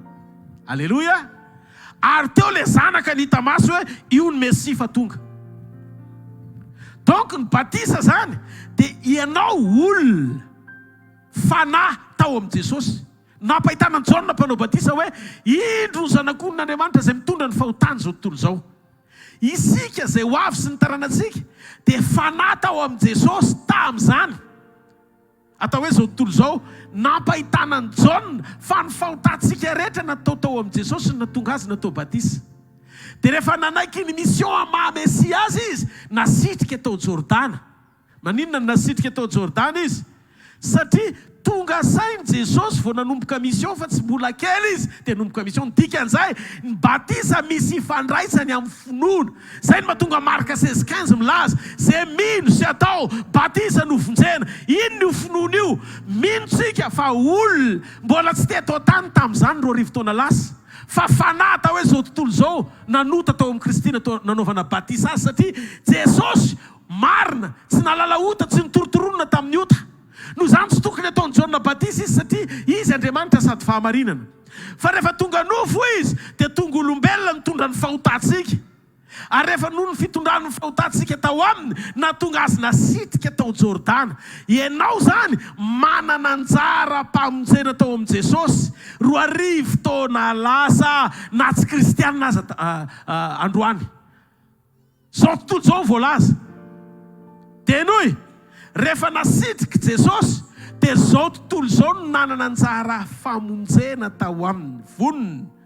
No izay efa nataonao antsika fofonom-bola mpanototsika dia maty nasitrika tao Jordana mba hamonjy atsika Kristy. Aoka. Enoy amin'izay ny toyiny. Androany amin'izay ianao ny atao hoe finoana atao batisa ifandraisanao amin'ny finoanao an Jesosy izay nitondra ny fahotanao 2 taona lasa nasitrika tao Jordana. Dia resy laty anao noho ny amin'ny filazantsara nateraky ny teny izay le fahateram-baovao. Enoy ilay izy a. Rehefa nateraky indray ianao tonga olom-baovao dia resy laty ianao fa olona indray ianao androany eto ambonin'ny tany. mahatsiaro ianao fa nisy nitoro ny filazantsara taminao fa ianao dia maty anao Kristy ary nitondra amin'ny fahotanao izy. Tsy tokony ho very mandrakizay ianao, tsy tokony handova fahafatesana mandrakizay ianao, fa amin'ny alalan'ny fanekeny Jesosy hanolotra ny ainy 2 arivo taona lasa sy natao batisa teo amin'ny toeranao dia manana famonjena voninao aminy ianao. Androany ianao manao fanekena olona manaiky resy lahatra maliny finoana an' Jesosy ho asitrika eny amin'ny piscine na eny amin'ny renirano mandeha, fa ianao olona eto an-tany fa izy fanahy manangana anao ao anaty. Hitanareo le échange amin'izay. Tamin'izany izy olona, ianao fanahy tao aminy, androany ianao olona izy fanahy ao anatinao. Tsy mahareteka ao an'Andriamanitra. Azonareo ve le fahamarinana? Atsangany an-tanan'izay mahazo an'le fahamarinana. Zay no mahatonga ny zazakely tsy zazakely ny atao batisa. Ny zazakely atolotra. Fa ny ray aman-dreny ny taizan'le zaza mandra-pahalehibeany tonga saina anao safidy tahaka an' Jesosy natolotra tamin'ny fahazazany na dia Andriamanitra azy. Fa ny andro ny 70 taona no natao batisa, fa hanomboka amin'ny mission izy vao natao batisa. Dikan'izay rehefa hatomboka amin'izay teo amin'le toerana nanaovana batisa Jesosy amaza, zay vao déclaré hoe tiany zanako, zay vao zanak'Andriamanitra. Dia anao koa olona tonga saina natao batisa fa tsy hoe olona mbola tsy tonga saina tolotra akory.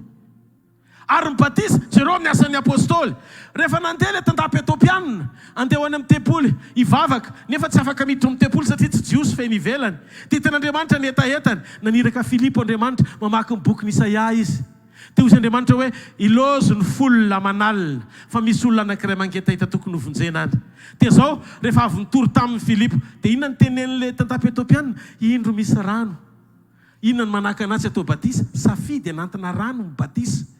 Fa tsy hoe rano manantony olona ny antranony na ny am-piangonana.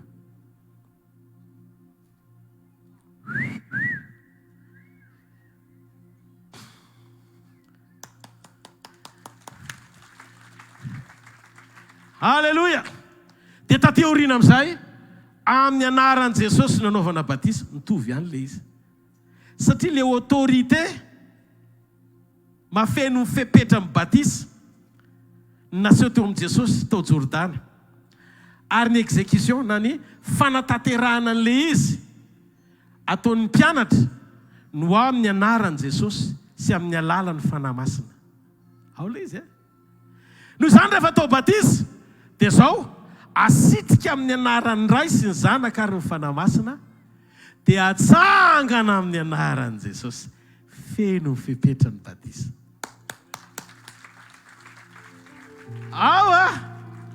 Ka tsisy zavatra mifanipaka ao anatin'izany satria le Jesosy le fahafenony tamaso mafeno ny fepetra ny batisa.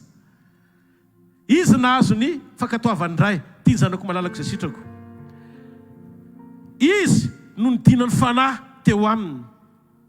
Izy le zanaka hita maso manana ny fahatanteran'ny olombelona monjo ny olona. Noho izany no manina ho amin'ny anaran'i Jesosy ny fahafenony fahefan'Andriamanitra eo amin'ny olona. Ka raha atao batisa amin'ny anaran'i Jesosy, ny olona atsangana avy ao anaty rano ajoro, dia midika fa ny fitsanganan'i Jesosy no anangana an'ilay olona amin'ny fotoana anovan'i Jesosy azy rehefa tonga any amin'ny rahoan'ny lanitra izy. Ho antsika, aza miziriziry hoe mbola kely dia efa vita batisa. Non. Manaraka tsara tsika ny norma amin'izay nolazain'ny ten'Andriamanitra. Ianao lehibe tonga sainy eo ny resy lahatra. Resy lahatra amin'izay Jesosy amin'ny foko manontolo no teraka indray. Ho faty eo amin'ny nofo miaraka aminao mba ho atsangana tamin'ny tsangananao nandresin'ny fahafatesana ary miandrandra fanovana koa fotoana iverenanao anova hitafiny tsy fahalovana anahaka ny endrikao. 2 arivo taona lasa ianao olona tety ambonin'ny tany, za fa nasy fahalotona tao anatinao fa raha tsy zany tsy natao batisa amin'ny fibebahany ianao. Fa noho ny fanekenao ijoro hitondra ny fahotako no natonga anao natao batisa teo amin'ny toerako. Androany amino sady tonga saina ny fisiany izany satria nandray ny teny ka nateraky ny teny aho. Noho izany androany aho dia te ho isan'ny zanaka hiara-iombonantoka amin'izany nahafatesanao azy any sy nanangananao aho. Inty aho Jesosy, anolo-tena ho anao. Dia hozy izy Jesosy rehefa avy toriana ny teny ohatr'izao, izay mino tsy atao batisa nofonjaina. Raha eto ianao androany tena renao mihitsy hoe za zany olon' zany Andriamanitra, tena resy lahatra fa androany atao batisa amin'ny anaranao. Zay tena mitsotra aminareo fa tsy ho tononoko maro fa be dehibe ny pasteur na ny amin'ny fiangonan-dehibe na ohatr'izany resy lahatra tena atao. Fa noho ny rafitra dia tsy afaka miala amin'ny rafitra moa fiangonana, dia lasa mbola be dehibe ny miafina, fa mbola hoentina mibavaka mba hiseho miariary koa ny fahamarinana amin'ny fotoanany. Amen. Atsangano ny tanan'izay maheno zany tenim-pahamarinana zany, tsisy nizaniza afaka andahany zany, fa zany ny fahamarinana. Noho izany tsy fombafomba mpivavahana le izy, fa fahamarinana iainana le izy. Dia mandeha fotsiny amin'ny fahamarinana, tsy misy hoe fombafomba ianona mety ny ariny tsy mety, blasfeme maniatsy mananana ny ariny, tsy le fanazavana loatra le fa le fahamarinana mihitsiny. Dia eno zany zavatra zaraiko zany dia trafokena me mahery ny ahy iny mbava momana-pomeritreritra mifanamasina ny amango mifontsy iray avy fa za meno fa velona Jesosy. Ary tsika rehetra tsy mile asitrikina eny zava-dehibe koa fa ny fiovam-pontsika manaraka n'Andriamanitra. Satria rehefa tena namena le izy ny famonjena tsy miankina amin'le hoe tena vita fanitrina ve sa tsy vita, ny tondrana rano ve ny tampon-dosa tsy fa ny fiovampo mahazaka ny zavatra rehetra. Fa mila aseho raha mbola manam-potoana ianao hoe tokony atao Jesosy dia manao ianao. Zay kosa aloha fa ohatran'le jiolahy teo ankavinany tsisy fotoana fa anio dia ho an'ny paradisa, nefa tsy vita batisa fa nio fa fofotsiny nanome lanjany mandrakizay dia tafiditra melohan'ny apôstôly. Tsy apôstôly niditra voalohany tany paradisa, tsy petera ny lasa tany voalohany le jiolahy. No zany no maneho fa tsy ny zavatra vitanao no manakana anao tsy ho any an-danitra, fa na ianao arany jiolahy ray indany indrindra na jiolahy mba faran'izay enjany indrindra tia ny fotoana ny van'Andriamanitra anao. Raisy Jesosy ho tompo sy mpamonjy ny fiainanao manokana. Tsy tonga nameloka anao izy fa tonga hanangana anao. Tsy tonga hikondane anao zany izy, tonga izy libere anao ao aminy. Manana fiainana tsara lavitra tsika ao aminy. Tianao Jesosy amin'ny fitiavana mandrakizay. Raiso izy ary ataovy eo am-ponao ny fahamarinany fa manana mandrakizay tsara izy ho manana ao antsika rehetra ndao ity an-tanana mafy an Jesosy. Halleluja. Inoko fa vita batisa daholo isika mianakavy. Makanisa ty aloha ary izay n'olo tena anao batisa hifavaka ho anareo zay. Kanisa ty aloha dia tena resy lahatra hoe za resy lahatra voazao koa ianao ny resy lahatra na ray aman-drenina zokina zany dia avy atao batisa avy ataovy amin'ny fofotsiny fa hiasa Andriamanitra. Kanisa ty ndao ty an-tanana mafy be reo akona antsika amin'ny Jesosy. Alleluia.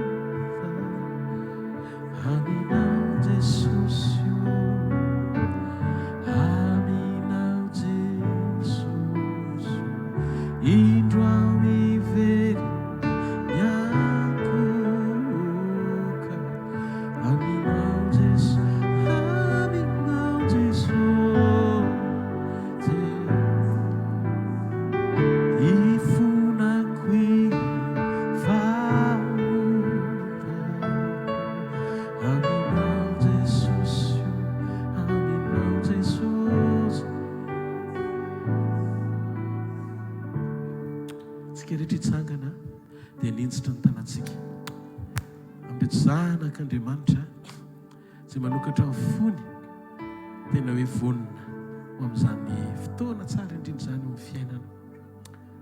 Raha eo amin'ny anaran'i Jesosy mivavaka izay ho an'ireto ankonana zanaka ao reto androany zay tonga amin'ny fony manontolo tena nolotra ny fiainana anao. Tena vonina izy ao anatiny Jesosy. Vonina izy ny ombona aminao androso tanteraka ao anaty fandresen-dahatra fa ho isan'ny zanakao. Iombona tamin'izay vitanao roa rivotoana lasa ho azy. Tena tsafidy satria ankinany mandrakizay ny batisa ary fanehoana fa vonina izy ny andevina sy ho faty ny fahotana ary hitsangana ao amin'ny fiainana vaovao indray. Androany Jesosy aoka izao lalana izao ho lalana feno voninahitra androsony tsirairay avy eo midinga ny fahalebiazana anomezana voninahitra ny anaranao indray. Tsofokiranonareo amin'ny anaran'i Jesosy ho amin'ny fahateram-baovao mba ho amin'ny fiovampo tanteraka ho an'Andriamanitra ny fanoloran-tenanareo. Izy ameno ny fonareo, izy ameno ny ao anatinareo ary olo-baovao nareo hiaina amin'ny sitrapon'Andriamanitra tsy ho azon'ny satana azonina, tsy azon'ilay ratsy sakanana, fa le fahatsarana amin'ny fanahy ny taridalana manomboka androany, atonga anareo ho velon'ny teny, ho velon'ny fiainany, ary hisitraka ny fahavelomana ao aminy hatramin'izao koa mandrakizay. Tonononiko amin'ny anaran'i Jesosy ny fahafenon'izany amin'ny fiainan'ny zanak'Andriamanitra izay tonga eto mangetaentany amin'izany fotoana sarobidy izany amin'ny anaran'i Jesosy. Amen. Atsangano ny taninareo dia ataovy miaraka amiko izao vavaka izao. Jesosy io androany manao fanekena aminao fa ianao ny tompoko, ianao ny mpanjakako, anaradianao a Jesosy. Za mandany satana sy ny asany sy ny ataony rehetra, fa manomboka androany anaradian'i Jesosy Kristy mandrakizay. Jesosy ny ato amiko, izy ny eo amin'ny fiainako, izy ny rehetra amiko. Androany Jesosy anao mandrakizay ny fiainako. Sotra Tompo. Amen. Ndao ity tanana mafy be ho an'Andriamanitra, ity tanana mafy be ho an'Andriamanitra. Halleluja. Misoratra anarana zany nareo dia raha mifiry moa pasteur, azafady mekarakely ny programme le batisantsika androany. Ya programme batisa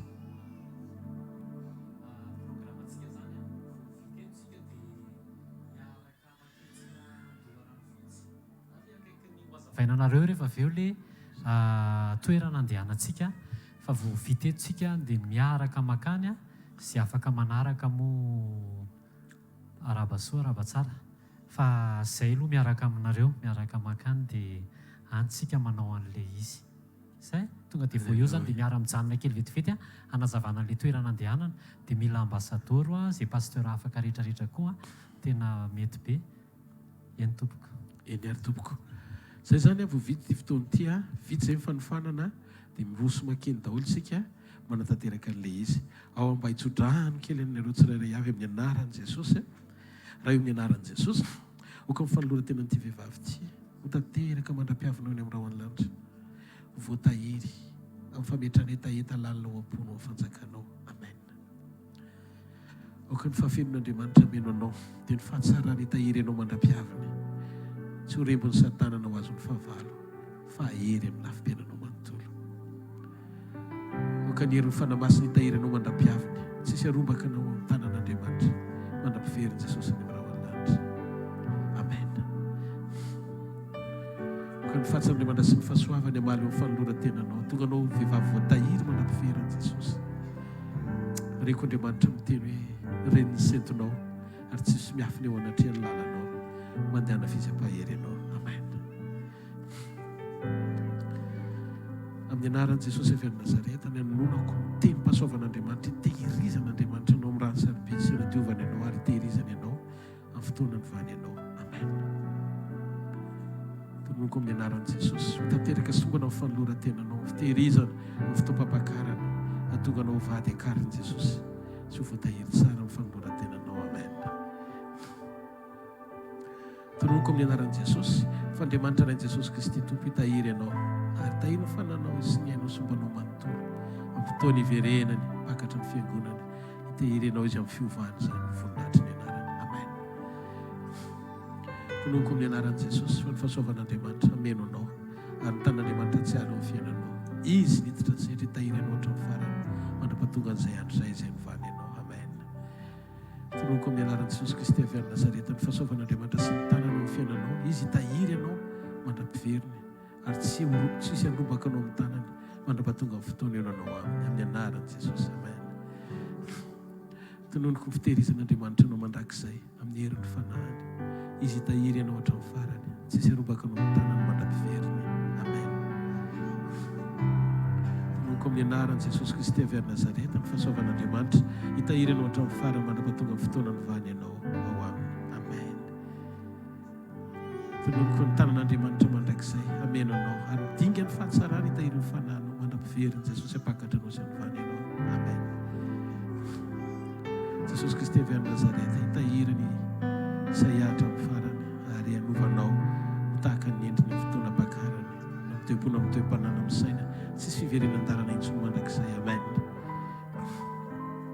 Tonoko amin'ny anaran'i Jesosy, ny fanoloran-tena sy amin'ny fahatsapahantena dia tonga n'Andriamanitra ijoro, hitahirany sehatra amin'ny farany. Tsy ho raraka izany fa tanteraka soamantsara amin'ny fanoloran-tena voninahitry ny anarany. Amen. Tonoko amin'ny anaran'i Jesosy avy any Nazareta, ny fanoloran-tena anatin'ny batisa androany dia fotoana anankiray ny fan'Andriamanitra ny tantarany se tsy tehirizany ny seho ao aminy mandampiveriny ny voninahitry ny anaran'i Jesosy Kristy avy any Nazareta. Amen. Ny anaran'i Jesosy ny fitehirizan'Andriamanitra amin'ny fanoloran-tenanao sy ny fianam-pananao mandampiveriny tsy ho raraka izany ny an-dalana fa ho inisan'ny olona iomana amin'ny fotoam-pampakarana ary efaka hita amin'ny anaran'i Jesosy. Amen.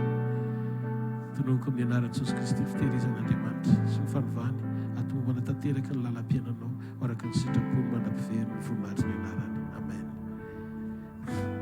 Tononoko amin'ny anaran'i Jesosy ny fanovan'Andriamanitra tantara-piainana, amin'ny fanovan'Andriamanitra anao hitehirizany ianao ho isan'ny vokatra ho tsinjainy amin'ny fotoam-pampakarana efaka hita amin'ny voninahitry ny anarany, tsy ho very izany ianao. Amen.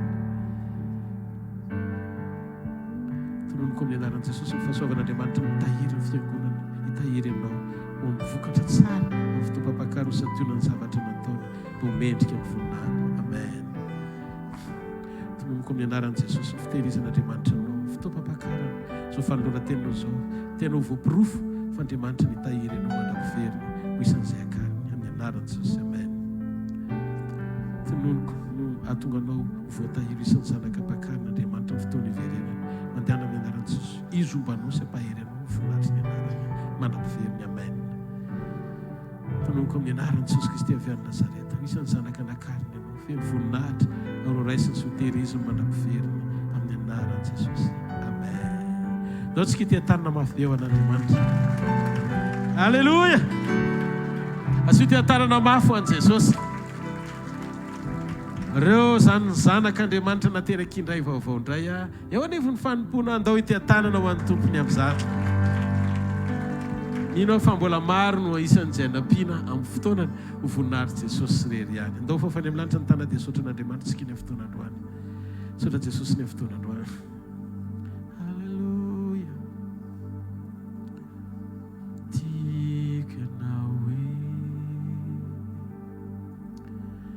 Tena mamiko tena tiako indrindra malala ny foko ianao Jesosy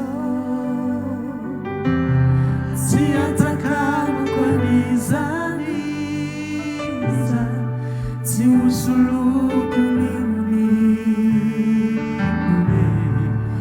hatramin'ny farany tsika sanao hatramin'ny farany tikanao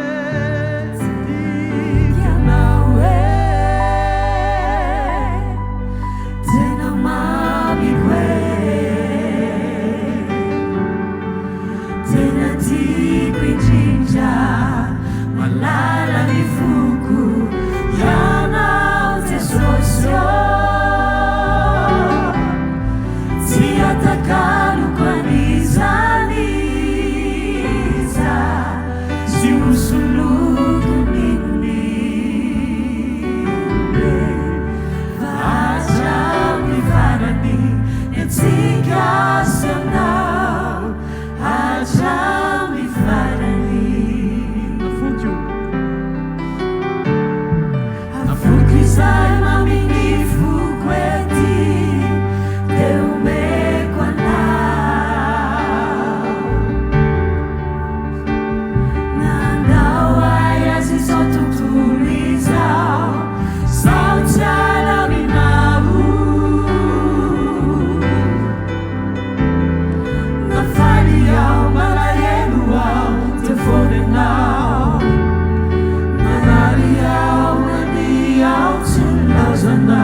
ataontsika ivavaka amin'Andriamanitra.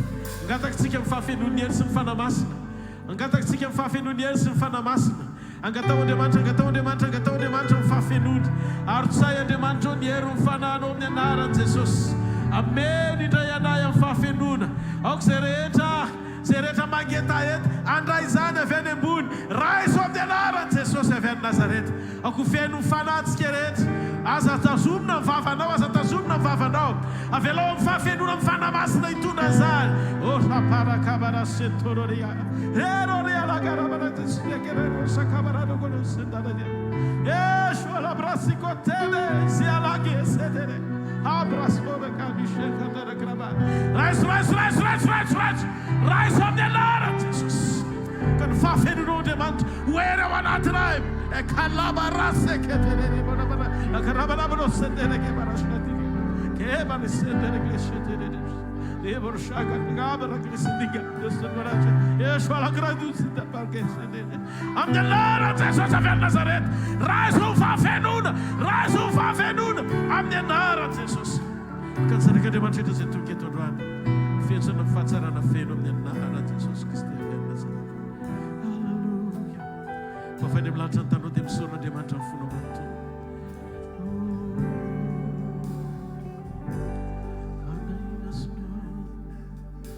Fanayo,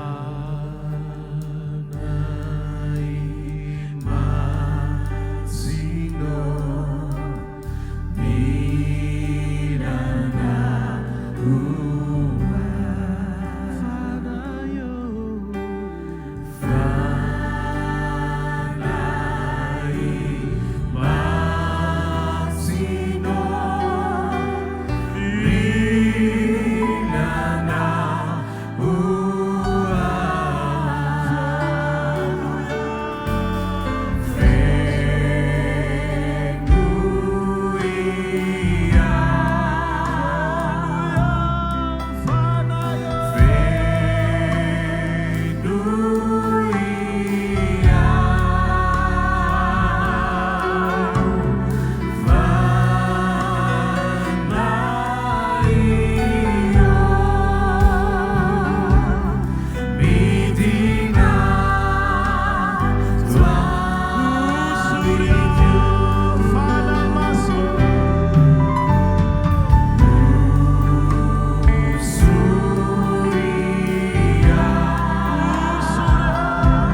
amin'izao fotoan'izao Andriamanitra ampidiny zany ao anatinao fahafenona izy dia oka ianao nampahatsapana amin'ny herinao rehetra sy ny ao anatinao rehetra fa izy nitondra sy hitaridalina anao amin'ny fahendrena amin'ny fahasoavana amin'ny fahafenona tsy tahaka ny faniriany izao tontolo izao fa ny fahafenonyery eo amin'ny zanaka natsangana no amenona Andriamanitra anao raha izany amin'ity androandroany ity raha izany amin'ity androandroany ity dia mandihana fa zay zavatra tsy namboleny ray ao anatinao dia hongotany amin'ny anaran'i Jesosy Kristy avy any Nazareta na rofo zany na aretiny zany na olany zany na vesany zany miaisotra amin'ny anaran'i Jesosy manonona ny teny-pitahiana Andriamanitra eo amin'ny fiainanao amin'ny fanahinao amin'ny ainao amin'ny tenanao nipita eo amin'ny fiainanao ray manontolo manonona amin'ny anaran'i Jesosy mandihana amin'ny herin'ny fanamasina mandihana amin'ny fahafenony fanamasina fa hitanao ny Jehova ka hiaro anao amamirapirana ny tavany aminao ny Jehova ka mindra fo aminao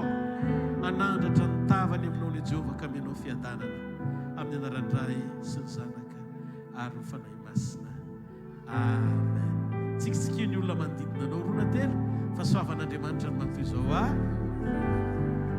fa soavan'Andriamanitra ny matoy izao anare